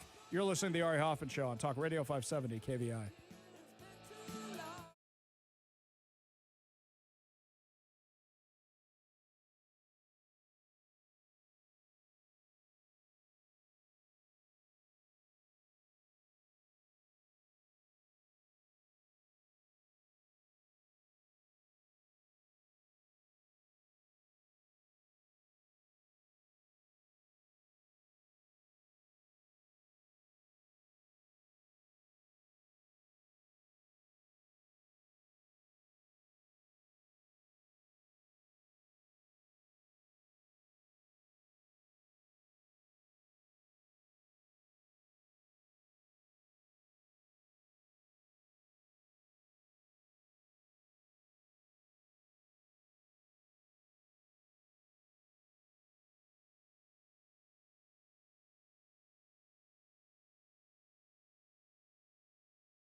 Welcome to the Ari Hoffman Show's final hour free-for-all. Your calls, your texts, your thoughts, your stories, streaming live at KVI.com and the KVI app. If you want to be part of the most dangerous show on the airwaves, call or text the KVI studio line at 206-421-5757. That's 206-421-5757. Coming up this hour, one local business owner is taking the fight against human traffickers straight to the traffickers themselves to get some attention during the World Cup and show everybody that Seattle isn't standing up with this nonsense anymore and standing against this craziness. But before we get to any of that, speaking of craziness, looks like a lot of fun going on in our first World Cup match. We now have young Zach reporting live from somewhere near Seattle Stadium today. Is that where you are, young Zach? Well, Ari, I am nothing but authentic and committed to the bit, so I stayed down here a little extra long just so I could join you live from one of the designated protest zones. So for those of you, the cops just started tearing down the one I was standing in, so now I moved over to the next one because there's tons. There's so many protest zones. They're about, let's see, 1, 2, 3 paces wide. So we're about 10 feet by 6 feet. These little semicircles, and being that they put them here before they take it down, I might as well use it. I've got some things I'd like to say, some things I'd like to get off my chest. Men's crop tops, why are those coming back? Let's get rid of that. Okay. Non-alcoholic versions of adult beverages that used to be non-alcoholic anyway, you know, like an NA hard seltzer. It's just seltzer. Just call it what it is. We don't need that. All right, people who can't zipper on the freeway, zipper. What is wrong with them? Zipper, and hardly of course, yeah. Oh man, and of course, you know, unpermitted hot dog carts. How could I leave them out? Which not as many as I would have expected today. But whew, well, I'm glad my taxpayer dollars are now put to good use. That I got to get. Oh, hold on. All right, now I'm out of the protest zone, which you guessed it is an imaginary line made up only by some plastic fence. Well, I actually reached out to the Seattle Police Department today, so just a little peek behind the curtain. Young Zach messages me this morning. I was working really, really late last night. I wake up this morning, and I get these messages from young Zach with these pictures of these, like, little white, cruddy, not even fencing, more like netting around these cones as protest zones. Now, those weren't there last night when I was down there, but they're right near the location where you actually have activists staging to protest against Embassy Suites to demand higher wages. Zach, I saw Bennett the protester out there with a giant sign, and I saw some street preachers. Any other protesters around today? Nope, that was it. You That's saw it. them all. Okay. And the thing is, people treat them like crosswalks. You know, Bennett was like 10 yards from it. I was like, you almost made it, buddy. You were so close. And I was like, they put it there for you. You know, you're the only guy with a reserved spot here. You know how hard it is to get a designated spot here at the World Cup? That's high, pricey real estate. So I just got chased out of the other one. Yeah, they're chasing you out, even though you're doing the radio broadcast and have press ID. Okay, so you're down there, no other protesters. Protesters aren't respecting the protest zones anyway. What else is going on down for the World Cup today? I got 2 observations. One good, one, I don't know. I tell you what a peaceful and unifying day. I was shocked. We had expectations of potentially all these protests and chaos that may ensue. None of that. Absolutely none of that. Everyone's had a great time. It's been very friendly. The match even ended in a draw, so both teams basically won. I mean, you could not ask for a more, just easygoing day. There are more protests at a General Mariners game than I saw here at the World Cup. So that was obviously good to see, reassuring. It's kind of like what we talked about on Friday. Enjoy the city while you can, because I don't really have any complaints as of yet. That's great. That's great. So tell me what it's like down there, because the videos you've sent me, I can't get a sense of crowd. Was the game today packed? Were there tons of people, or are they still light on ticket sales? So that's kind of the flip side of this.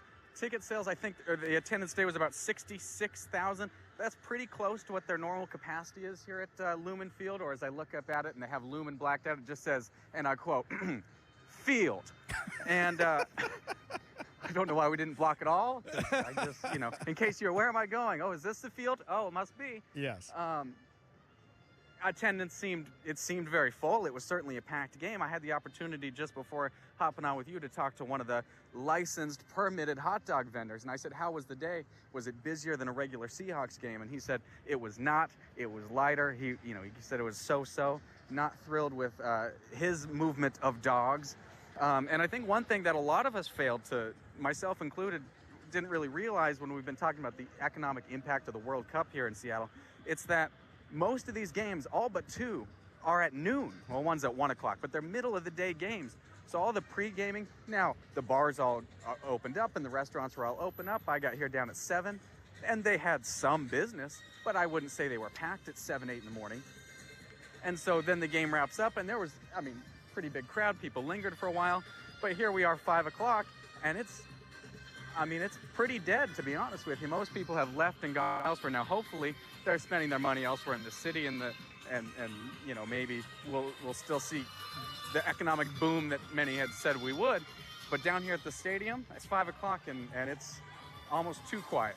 So that was a question I had last night. Last night when I was down exactly where you are right now, when I was down there, everything was closed. And I thought to myself, shouldn't people be partying? But if they had to wake up early to do the pre-gaming and then go to the game, that explains why everything was closed and nobody was out. And keeping in mind, of the two games that we get to host in the evening, one of them is the Egypt-Iran game, which is the one with the lowest ticket sales because so many of the Iranian fans are unable, obviously, to make it over here and attend the game. So the one chance we really have, we'll see, but the signs aren't great that that's going to be some sort of, massive packed out party. The biggest game, the most well-attended and the most popular game that we're hosting is going to be this week, U.S. and Australia, and that's another noon game. Yeah, we met some Aussies while we were out last night, and it was kind of funny talking to them about the situation because even they were like, well, we saw a couple homeless people. So, Zach, did you have a chance to peruse by that place where the activists have a storefront? Did you have a chance to go over there? Yeah, I'm kind of headquartered right over that way. It was also remarkably uneventful. I saw their signs up in the window, but it looked like every other vacant building in Seattle. You just had these posters up in the windows and nothing really more to show for it. So I wonder what day they're actually going to show up for. Zach, I appreciate it. Where are you going to be broadcasting tomorrow? Are you going to be back in studio or are you going to be out all week? We'll see how much you annoy me. I might run myself back. No, I'm just kidding. I'll be back with you in the studio. Looking forward to it. Okay, awesome. Zach, thank you so much for indulging how we like to cover the World Cup, but also you're doing a great job for our sister station over at Northwest News Radio. Really do appreciate you joining us today. Thanks so much. Thank you, Ari. All right, now go get a drink because you don't have to be on air anymore. Young Zach, thank you so much. Appreciate that. What are we talking about for those of you who missed the beginning of the show? We found out last night, Jonathan Cho, Andrea Suarez, and I went down to check out the stadiums and see if they had cleared out all the homeless people. We also explored some homeless encampments out in Chinatown International District, and we also checked them out over on Beacon Hill. And when we went down to the stadiums themselves, the area was spotless. So, as we've been saying since Friday, guys, enjoy Seattle while it's like this because you know what it's going to be afterwards. You know what's going to be. But down there, we noticed something else. On King Street and 2nd, where the old Kingdom Deli was, there's an empty storefront because the Kingdom Deli isn't there anymore. But we noticed signs on the window for protest groups. We also noticed that inside, on the old deli counter, there's buckets filled with pots and pans for noise making, and there's bullhorns set up on the table. There's placards with signs on them on the ground, and there's also banners on the ground. This is the protest staging area. This is what happened last night when Jonathan Cho, Andrea Suarez, and I found this location. The building is owned by King County. I went and spoke to one of the other people who's renting space over here. King County rented them this space for the World Cup, which means guess who's getting a request for comment? So Ari Hoffman and I are, doing last-minute checks on the city before the first World Cup match here in Seattle. And we're now in Pioneer Square, and we stumble upon this building that is apparently owned by King County. There's a storefront here. And in the storefront are all the signs for the activists. And if you look inside, there's piles of their placards in there. Megaphones. The megaphones there, they have a table of megaphones. Yep. Which means they are getting ready to use this as a staging area for the protest for the World Cup. Now, on the ground floor, we see all these signs by Local 8. It's apparently a workers' union, and they plan on protesting the embassy suites. They're asking for better wages, a better contract. They hate ICE, they hate Trump, and of course, it's likely being led by Shama Sawan and all her people. Help at the very least bring attention to their cause. right near King Station, right across from Lumen Field, in the heart of Seattle, they are ready to go, and this is their staging area. Well, okay, so here's what's so crazy. King County needs to make sure there are no disruptions whatsoever. And yet, this is a King County building, so either King County gave these far-left activists the property to use, or they rented it. Right, so who paid the bill for a corner retail space across from the stadiums for the World Cup? This makes no sense. Gave it to them. So we're going to try to get to the bottom of this. We need to figure out, again, this group, did they actually get this building for free from King County, or are they renting it? I'll tell you something else. Guaranteed nobody else in the media is checking on this story because nobody else in the media is covering any of this. They're not checking out the drug encampments. They're not walking the streets. It's just going to be, yay, America, yay, sports, yay, this, yay, that. Instead of covering what's actually happening in our city, where a King County building is renting space to an activist group determined to disrupt the biggest event we've had here in years. And I'll tell you something, I was pretty ramped up last night. We did that after we went to the homeless encampments. And I shouldn't call them homeless encampments. We did that after we went to the drug scene. And seeing Chinatown. Did you partake in some of the meth? You seemed pretty amped up there. Well, I'll tell you something, dude. The amount of secondhand fentanyl exposure I got, holy cow. It wouldn't surprise me. When Cho released that this morning, I go, I don't remember being that ramped up last night. I wonder if it was really secondhand contact. But, I mean, Kevin, we haven't released all the footage of this yet. I haven't shown you most of it yet. I think I showed you one of the clips where we walked and we saw this one guy who's an Asian business owner and his car's being broken into. I think that's the only one I sent you so far.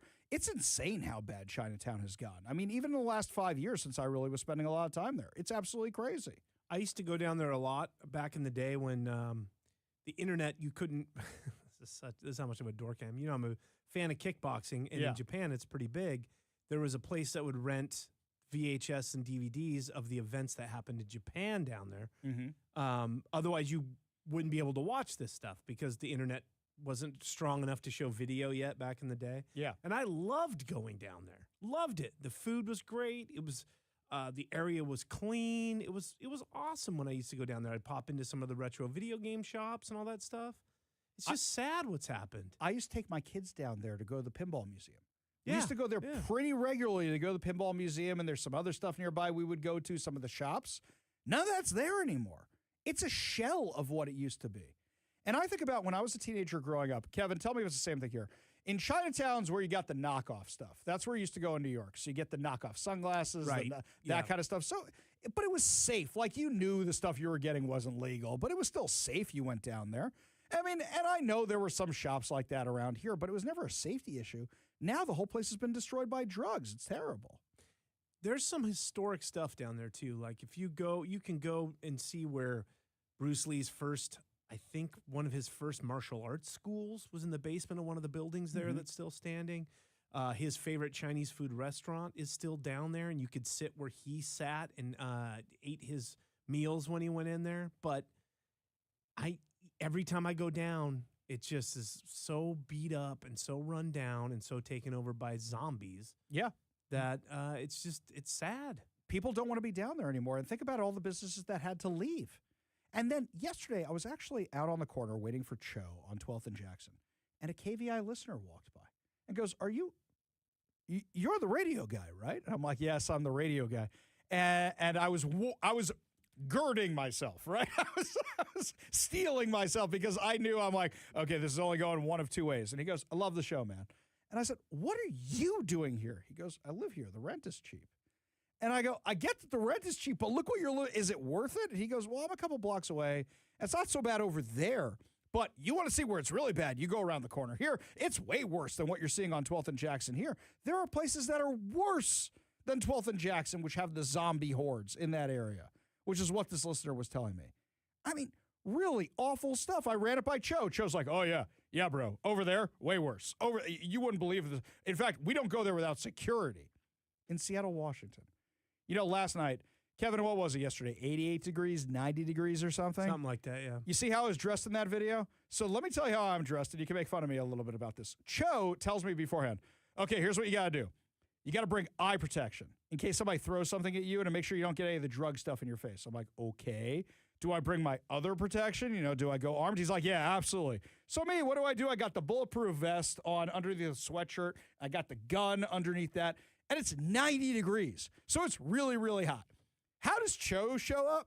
Cho shows up with his sunglasses. He's literally smoking a cigar, and he's got the shorts on, he's got the flip-flops, and he's got a soccer jersey on. So his typical going out and about the city attire that he wears. The way that he always looks. Andrea Suarez, soccer jersey, short sleeves, everything. I feel like such a wuss because Cho told me this is how you got to get geared up, but he's so used to it that it's just secondhand for him. I think I was about to get mugged by a guy who didn't realize I was packing until he saw me packing when I was stripping off the sweatshirt and the gear and all that near my car. I think I was about to get mugged last night in the area where I was. And then he saw the gun. This is where it is in Seattle, Washington, that now I got to bring a Glock with me when I go out in Chinatown, the International District, because that's how bad it's gotten. Is anybody else covering this? I bet if you go to the front page of Fox 13, Como News, Cairo 7, King 5, it's just going to be, who played today? Egypt and Belgium or something like that? It's just going to be the scores of the World Cup. Go out to the floating raft. Nobody's covering this. Nobody's covering this because they're not paying attention to it or they don't have the balls to do it. That's what it is. It was scary going out there, but you know what? We make sure to bring you guys the news. So that way you know what's going on. And they can hide all this stuff, but it's a lot like a kid who's cleaning up because they know the parents are coming to check out their room. That's Katie Wilson. I mean, she still lived at home until like yesterday, right? So it's basically shove all your dirty laundry in the closet, shove all your papers and junk under the bed. That's basically what they did in Seattle. Just shoved everything in the closet and under the bed. That's what they did here in Seattle. Lots more to discuss as the show continues. One local business owner has had it with human trafficking, and he's taken his message to the streets and telling everybody about it so that he has the biggest audience to hear about it at the World Cup. We'll tell you all about it when we come back. You're listening to the Ari Hoffman Show on Talk Radio 570 KVI.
We know that human trafficking is a huge problem here in Washington. Saw it with my own two eyes last night when I was down in the Chinatown International District and up on Beacon Hill.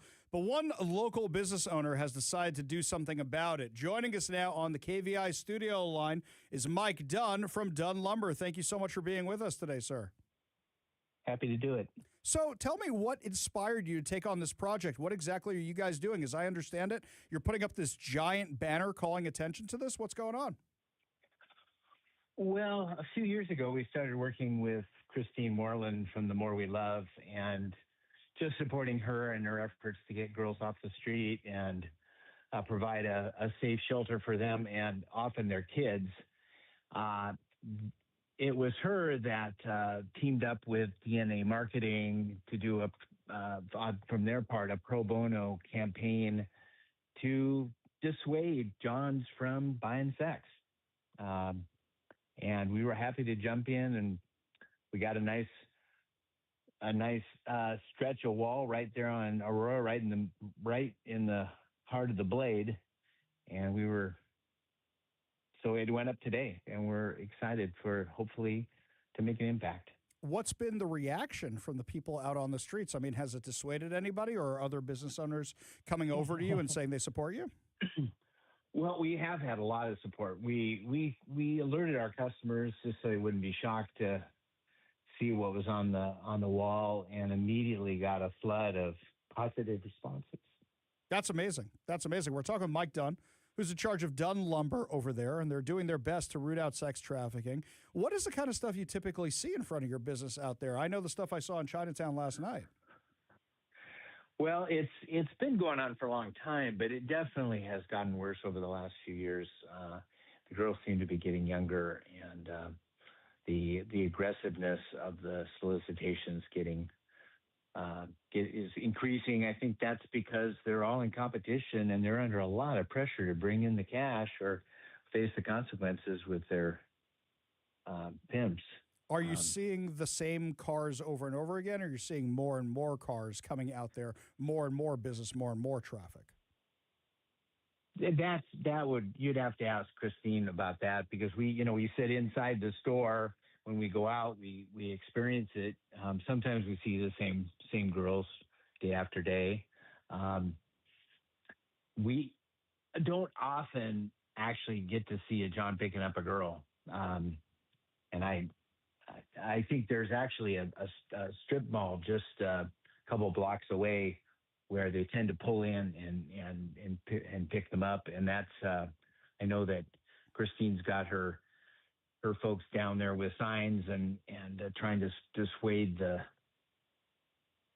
Johns from using the parking lot. Gotcha. So what you're saying basically is the stuff the city's been doing hasn't really been working, that it's only really been increasing or staying the same, at least. It's kind of just is. It's now part of the fabric of the community, unfortunately. Right. They've stopped giving tickets. They've stopped sending letters to Johns. Not that was doing anything before. And there just aren't enough police really to manage the amount of violence and well, even just reporting gunshots doesn't get the police to come. You've got to somebody's got to be hit. Right, which is unfortunate. In the last few minutes we have with Mike Dunn from Dunn Lumber. So have you heard from any city officials? We know there was that big march last weekend where people were marching for the city to do something. But have you heard from any officials? No, I hope so. I mean, I hope we will. Nothing so far. Then it just went up today. So we've been talking about it for a week, but it actually is just now on the building. Gotcha. I've got an amazing picture of two girls standing on the sidewalk pondering the meaning of this sign with with one hand on a hip. You just wonder what's going on in their heads. If you could send that to me, you got my email address. If you could send that on over, we'd appreciate it, because that's crazy. Yeah, that's crazy. That would be a great cover picture for the article with the interview with you when we put it up on the website. Mike Dunn from Dunn Lumber, you're doing something that businesses shouldn't have to do, but amazing on you for stepping up. And everybody should go out there, and if you have lumber needs, you should support Mike Dunn over at Dunn Lumber and go on out there and help him out, because he's trying to make Seattle a better place. Thank you, Ari. Yeah, such a pleasure. Next time we have to have you on under better circumstances. We'll talk about building something with lumber, okay?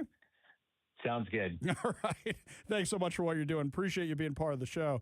You want to be part of the show, you give us a call or text at 206-421-5757. That's 206-421-5757. Pivoting it over now to what's going on in the Middle East. I got a lot of people asking me, Ari, what's with the peace deal? Is it a good thing? Is it a bad thing? And I say, I have no clue. And the reason I have no idea is nobody's actually seen this thing. You know, Trump can talk about whatever he wants to talk about. Pakistan's minister can talk about whatever they want to talk about. Iran can talk about whatever they want to talk about. I don't know if any of them are telling the truth because I haven't actually seen the thing yet. Can somebody please show us what this thing actually looks like? And then we can weigh in on it. U.S. Ambassador to the UN, Mike Walls, said this earlier today. This is going to be, in terms of any unfrozen assets or sanctions relief, what's called pay for performance. There will not be upfront cash, so to speak, that we saw in the Obama deal and the JCPOA with literally pallets of cash because the Iranian banking system was dysfunctional being flown in. So that's an important difference.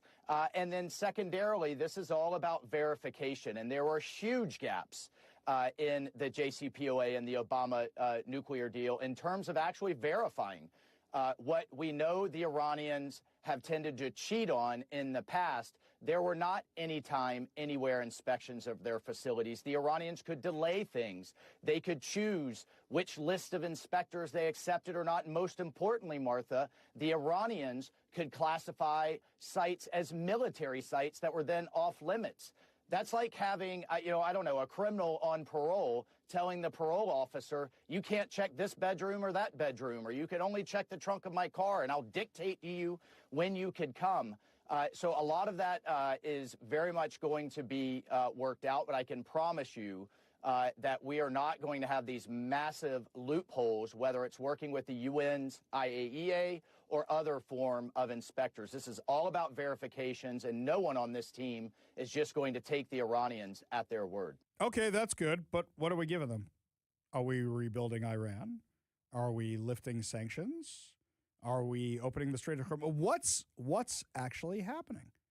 I would love to tell you that President Trump has negotiated the greatest deal of all time. You've never seen a better deal than this. I would love to tell you that, but I don't know that.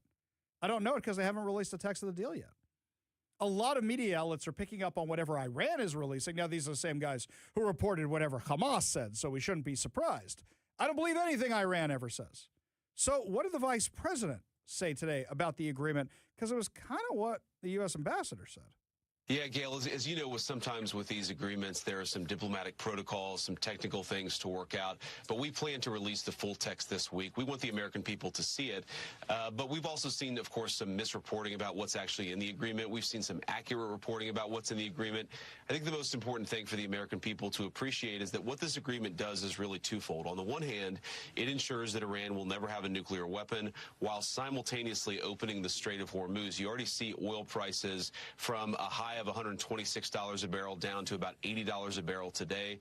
That's a lot of progress. But it also, Gail, fundamentally extends a hand to Iran and says, look, if you guys are willing to honor your obligations, if you're willing to allow real inspections of your nuclear program, then we will welcome you back into the world economy. I think what the President of the United States wants to do is turn over a leaf of 47 years of a failed relationship between the United States and Iran, but that requires the Iranians to actually honor their end of the bargain. So when people say that billions of dollars of assets will be released, that's not true.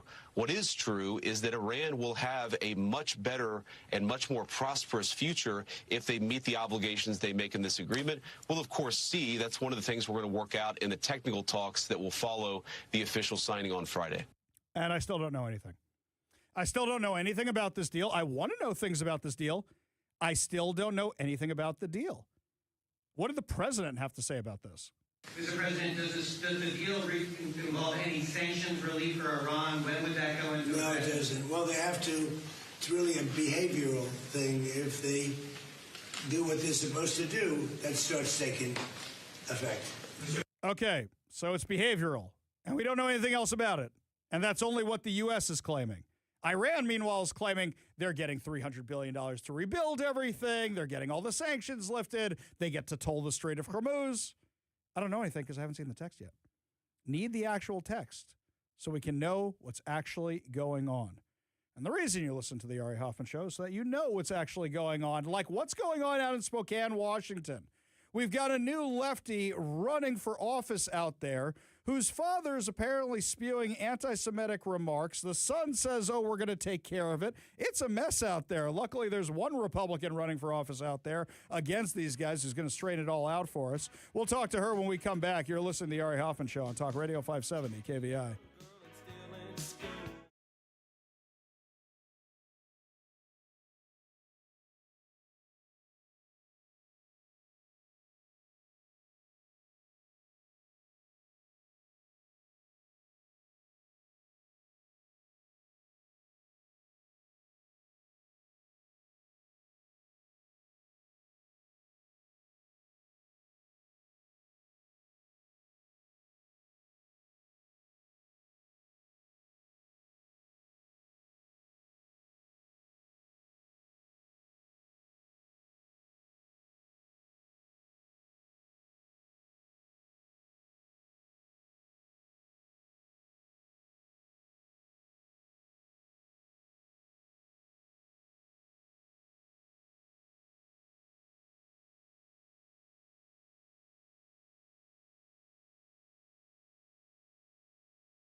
Well, my friends, there is a little bit of video that went viral over the last week or so with one of the Washington Human Rights Commissioners who went on a massive anti-Semitic screed and said that's why he didn't want to oppose anti-Semitism. Now, you may wonder, who cares? Who cares what the Washington Human Rights Commission does? Well, it turns out his son is actually running for office out in Spokane.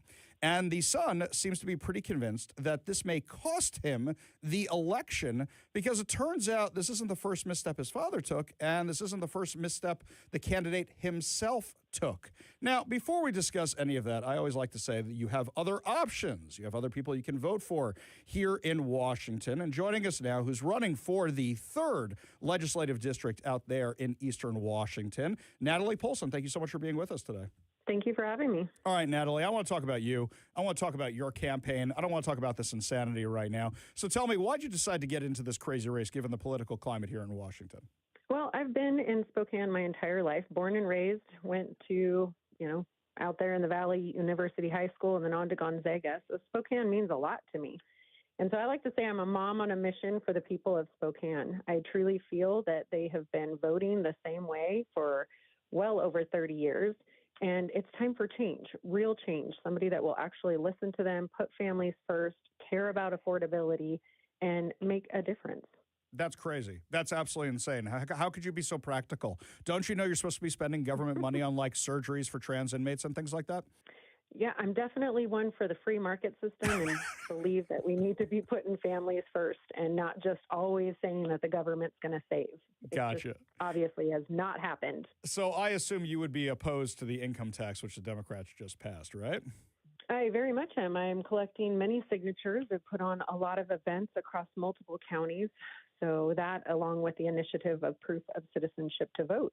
That's great. That's absolutely great. Now, there's 2 other questions I usually ask candidates before we get fully behind them here on the show. Regarding the initiatives, there are 2 others that have already qualified for the ballot, one to keep boys out of girls' sports and one to protect parental rights. How do you feel about those? I am a firm believer, a parent myself of 3 children, and they are definitely my children. So I feel that I should have that right as a parent. I'm their first guide, their first person that they look up to, and I should be involved in my child's life. So parental rights is very important to me. This is way too much common sense. Way too much. It really is. And I hope we can start bringing the 3rd back into common sense. And as far as boys and girls sports, isn't there a reason why women fought so hard to have separate sports? So I feel you either need 3 leagues or you need to leave it as it is. I really appreciate that perspective. I really, really do. We're talking with Natalie Polson, who's running for the Washington State Legislature in Washington's 3rd legislative district. Let's say you get elected to office on day 1. What do you first want to set your sights on? What do you want to do? Well, number one is we have to have affordable. Washington has become unaffordable, and it's all the way from the housing crisis to all these other initiatives, or I should say legislation. Sorry, my mind's on initiatives right now, but legislation that just adds cost after cost. And I don't think people are making the connection. So let's talk about housing. For example, these constant rules and regulations, adding one more thing. Natural gas. Didn't we push in the 90s to have everybody move to natural gas? Now we want to ban it and automatically put at least $10,000 on every new build. And yes, renters, that comes down to you too. So they're not going to just eat that cost. So it makes housing just unaffordable. Yep, along with everything else around here that's unaffordable. I was giving out KVI swag at an event recently. I said, here, it's the only free thing in Washington. And people were kind of giggling. Now, let's talk about your opponent for a second here. By the way, I could tell about this individual. He's a far-left activist who really doesn't have many accomplishments, but seems to have the backing of the Democrat establishment. Is that about par for the course? Because I look at the Washington State Legislature, and I see a lot of people who've never had a real job before in their lives. What's your experience?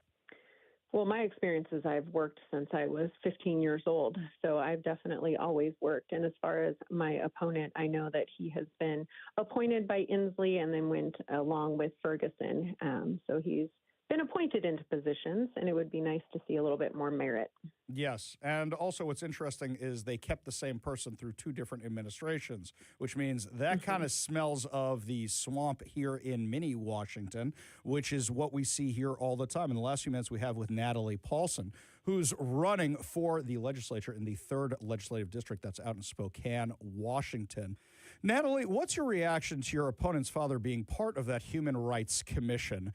Because your opponent is saying, well, don't judge me by my father, and yet that means you grew up in the house with the guy, so aren't you shaped by their opinions and ideas? Absolutely. Parents shape their children's worldview. So if Luke Jasmine, I guess is junior, my opponent is Luke Jasmine the third, he should clearly denounce his father's comments and not just offer this vague statement about Jewish community having our back. I don't even know what that means. So do you share his views? Because I think people in the third, we need leaders who reject hatred and don't make some vague excuses for their fathers. Yeah, what's even more stunning to me is Luke Jasmine, I don't know if you saw this yet, the second, who's the father of your opponent, said that the Human Rights Commission regularly bashes people during these meetings, different groups. I'm not sure that's the best people we should be having on the Human Rights Commission, do you? Absolutely not.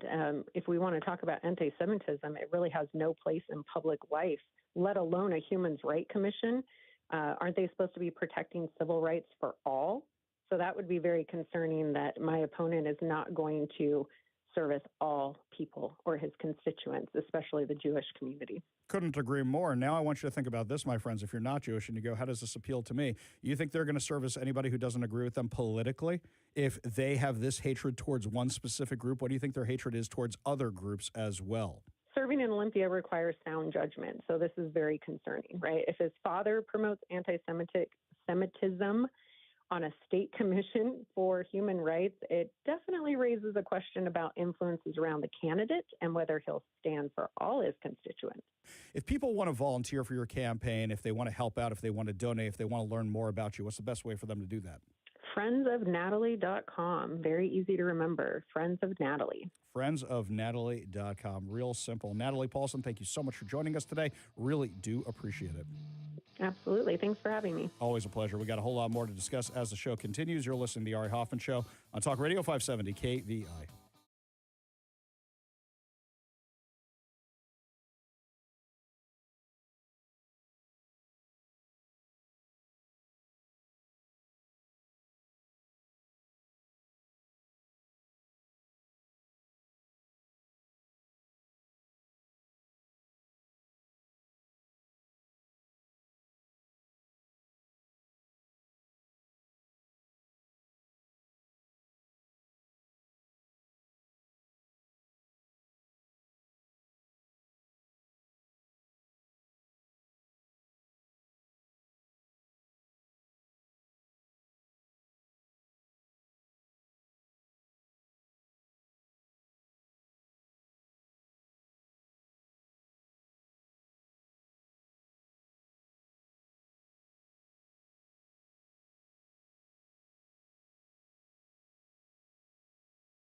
Only good news to wrap up another amazing episode of the Ari Hoffman Show right here on Talk Radio 570 KVI. And before we get to our good news headlines, just to remind everybody, we got two contests going on today.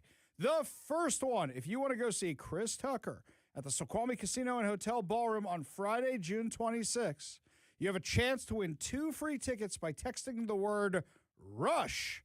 As in, Chris Tucker was in Rush Hour. Text the word RUSH, R-U-S-H, to 206-421-5757. That's 206-421-5757. Number 2 contest. The Bremerton Air Show is taking flight July 11th through 12th at the Bremerton National Airport. The show will be a celebration of classic military aircraft and world-class aerobatic performers. We are going to be out there on July 12th. We will be out there so you can come hang out with us. But we are giving away 4 tickets to the Bremerton Air Show. Now, the only way you can enter this contest is over at KVI.com. Head on over to KVI.com. They will give you some information. You will get your chance to win right there at KVI.com. So head on over there for your chance to red, white, and win over at KVI.com. Also, don't forget, there's new articles up. There's new content up. So you get lots of good stuff over there at KVI.com. And while you're there, sign up to be a KVI Insider. So that way, you never miss any contests. You never miss any events. It'll be great. It'll be fantastic. Lots of good stuff over there. All right, my friends, switching gears. So yesterday, it's boat season. It's boat season. That's right. My happy place is out on the boat that I share with my in-laws. So I like taking out the boat. And yesterday, high demand. Hot day, got the boat, high demand. One of the places I love to go is actually over in Renton. I take the boat from where I keep it near my house, take it over to Renton to where the Hyatt Regency Hotel is. You know where that is? They got this beautiful dock over there. They got a few restaurants. They got a food truck. You get some drinks out there. I have never seen it so packed yesterday. Never seen it so packed. And then I realized, oh, dummy head. You're going to a fun touristy place which has a hotel during the World Cup. Now it's fine. We got a table. We had a couple drinks. It was great. But you know what's so nice? Is that seeing Seattle the way it could be, seeing Renton the way it should be, seeing these places packed and filled with people. Lots of soccer jerseys, lots of people who don't speak English, lots of people not from Seattle who do speak English. It was wonderful. It was fantastic. And I've been talking about this with my friends in news. Look, my friends in news and I do not agree on a lot of things politically, but we all agree on this, is that it's so nice to see Seattle the way it should be. Enjoy it while you have it. We have these 5 weeks for the World Cup. Enjoy it for now, because you know what happens afterwards. It goes back to the Seattle we rant and rave about all the time. So, just a reminder, get out there and enjoy it while you can. Took the boat out there, had a great time, met this nice fella who had a boat who was having a little trouble docking. We helped him out. He had a better physique than me, so at least I know I'm better at something than that dude is. So anyway, I felt really good about myself, had a lovely conversation about religion. He was talking about Jesus a lot. I didn't have a frame of reference, but we had a great time. Had some drinks. Everybody's having fun. Everybody was having a great time. It's how Seattle should be. And those of you who are like, I'm never going to Seattle, never going down there again. Guys, this is your chance to go. This is a chance to go down. Okay, it's beautiful. It's wonderful. Look at the weather outside. Though the weather leaves something to desire, because this is not the way it normally is. What's with this muggy, humid garbage?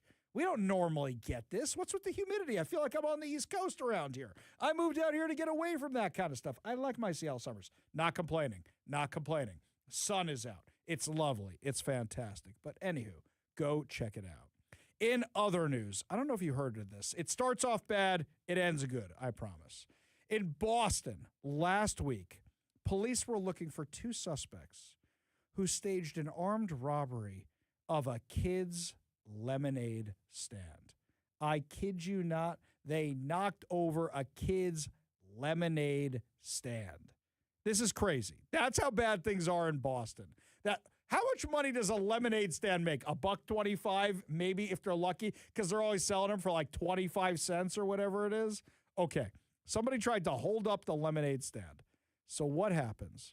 The kids open their lemonade stand again the next day. Thousands of people came out to support the kids. That's Boston strong. I love that kind of stuff.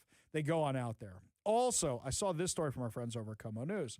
I mentioned earlier the Hyatt Regency Hotel in Renton, which I love going out to with the boat. So apparently leftover banquet food at the Hyatt Regency Lake Washington is getting a second life in the community through a partnership designed to keep untouched meals from going to waste. The hotel, located between Boeing and Jean Coulon Park, has teamed up with OSL Serves, a food rescue nonprofit that collects high-quality meals and redistributes them to people in need. Executive Chef Azad Rawat said the food can help build a connection. He says there's a saying, when you share a table with someone, it gives you more understanding about the people and the culture. He said the hotel's approach to events and catering includes an emphasis on local, fresh, and sustainable products. So focus is more towards providing guests more local, more fresh, more sustainable products, which definitely impacts the carbon footprint. Isn't that nice, too?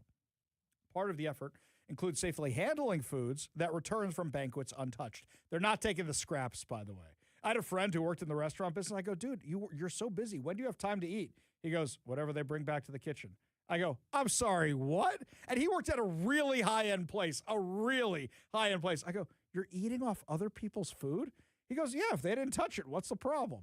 I go, well, then that says something about your cooking, doesn't it? He goes, no, there's picky eaters out there. You know, they don't touch the vegetables. They don't touch this. I nosh on that when it comes back. I'm like, dude, I'm never telling anybody what restaurant you work at. That is disgusting.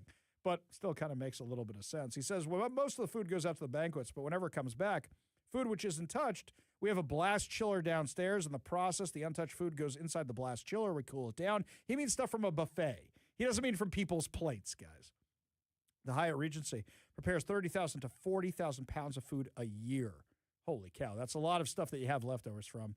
That's going to do it for us today, my friends. Fear not, we'll be back tomorrow with more insane stories, more exciting guests, and, of course, more giveaways. You've been listening to The Ari Hoffman Show on Talk Radio 570 KVI.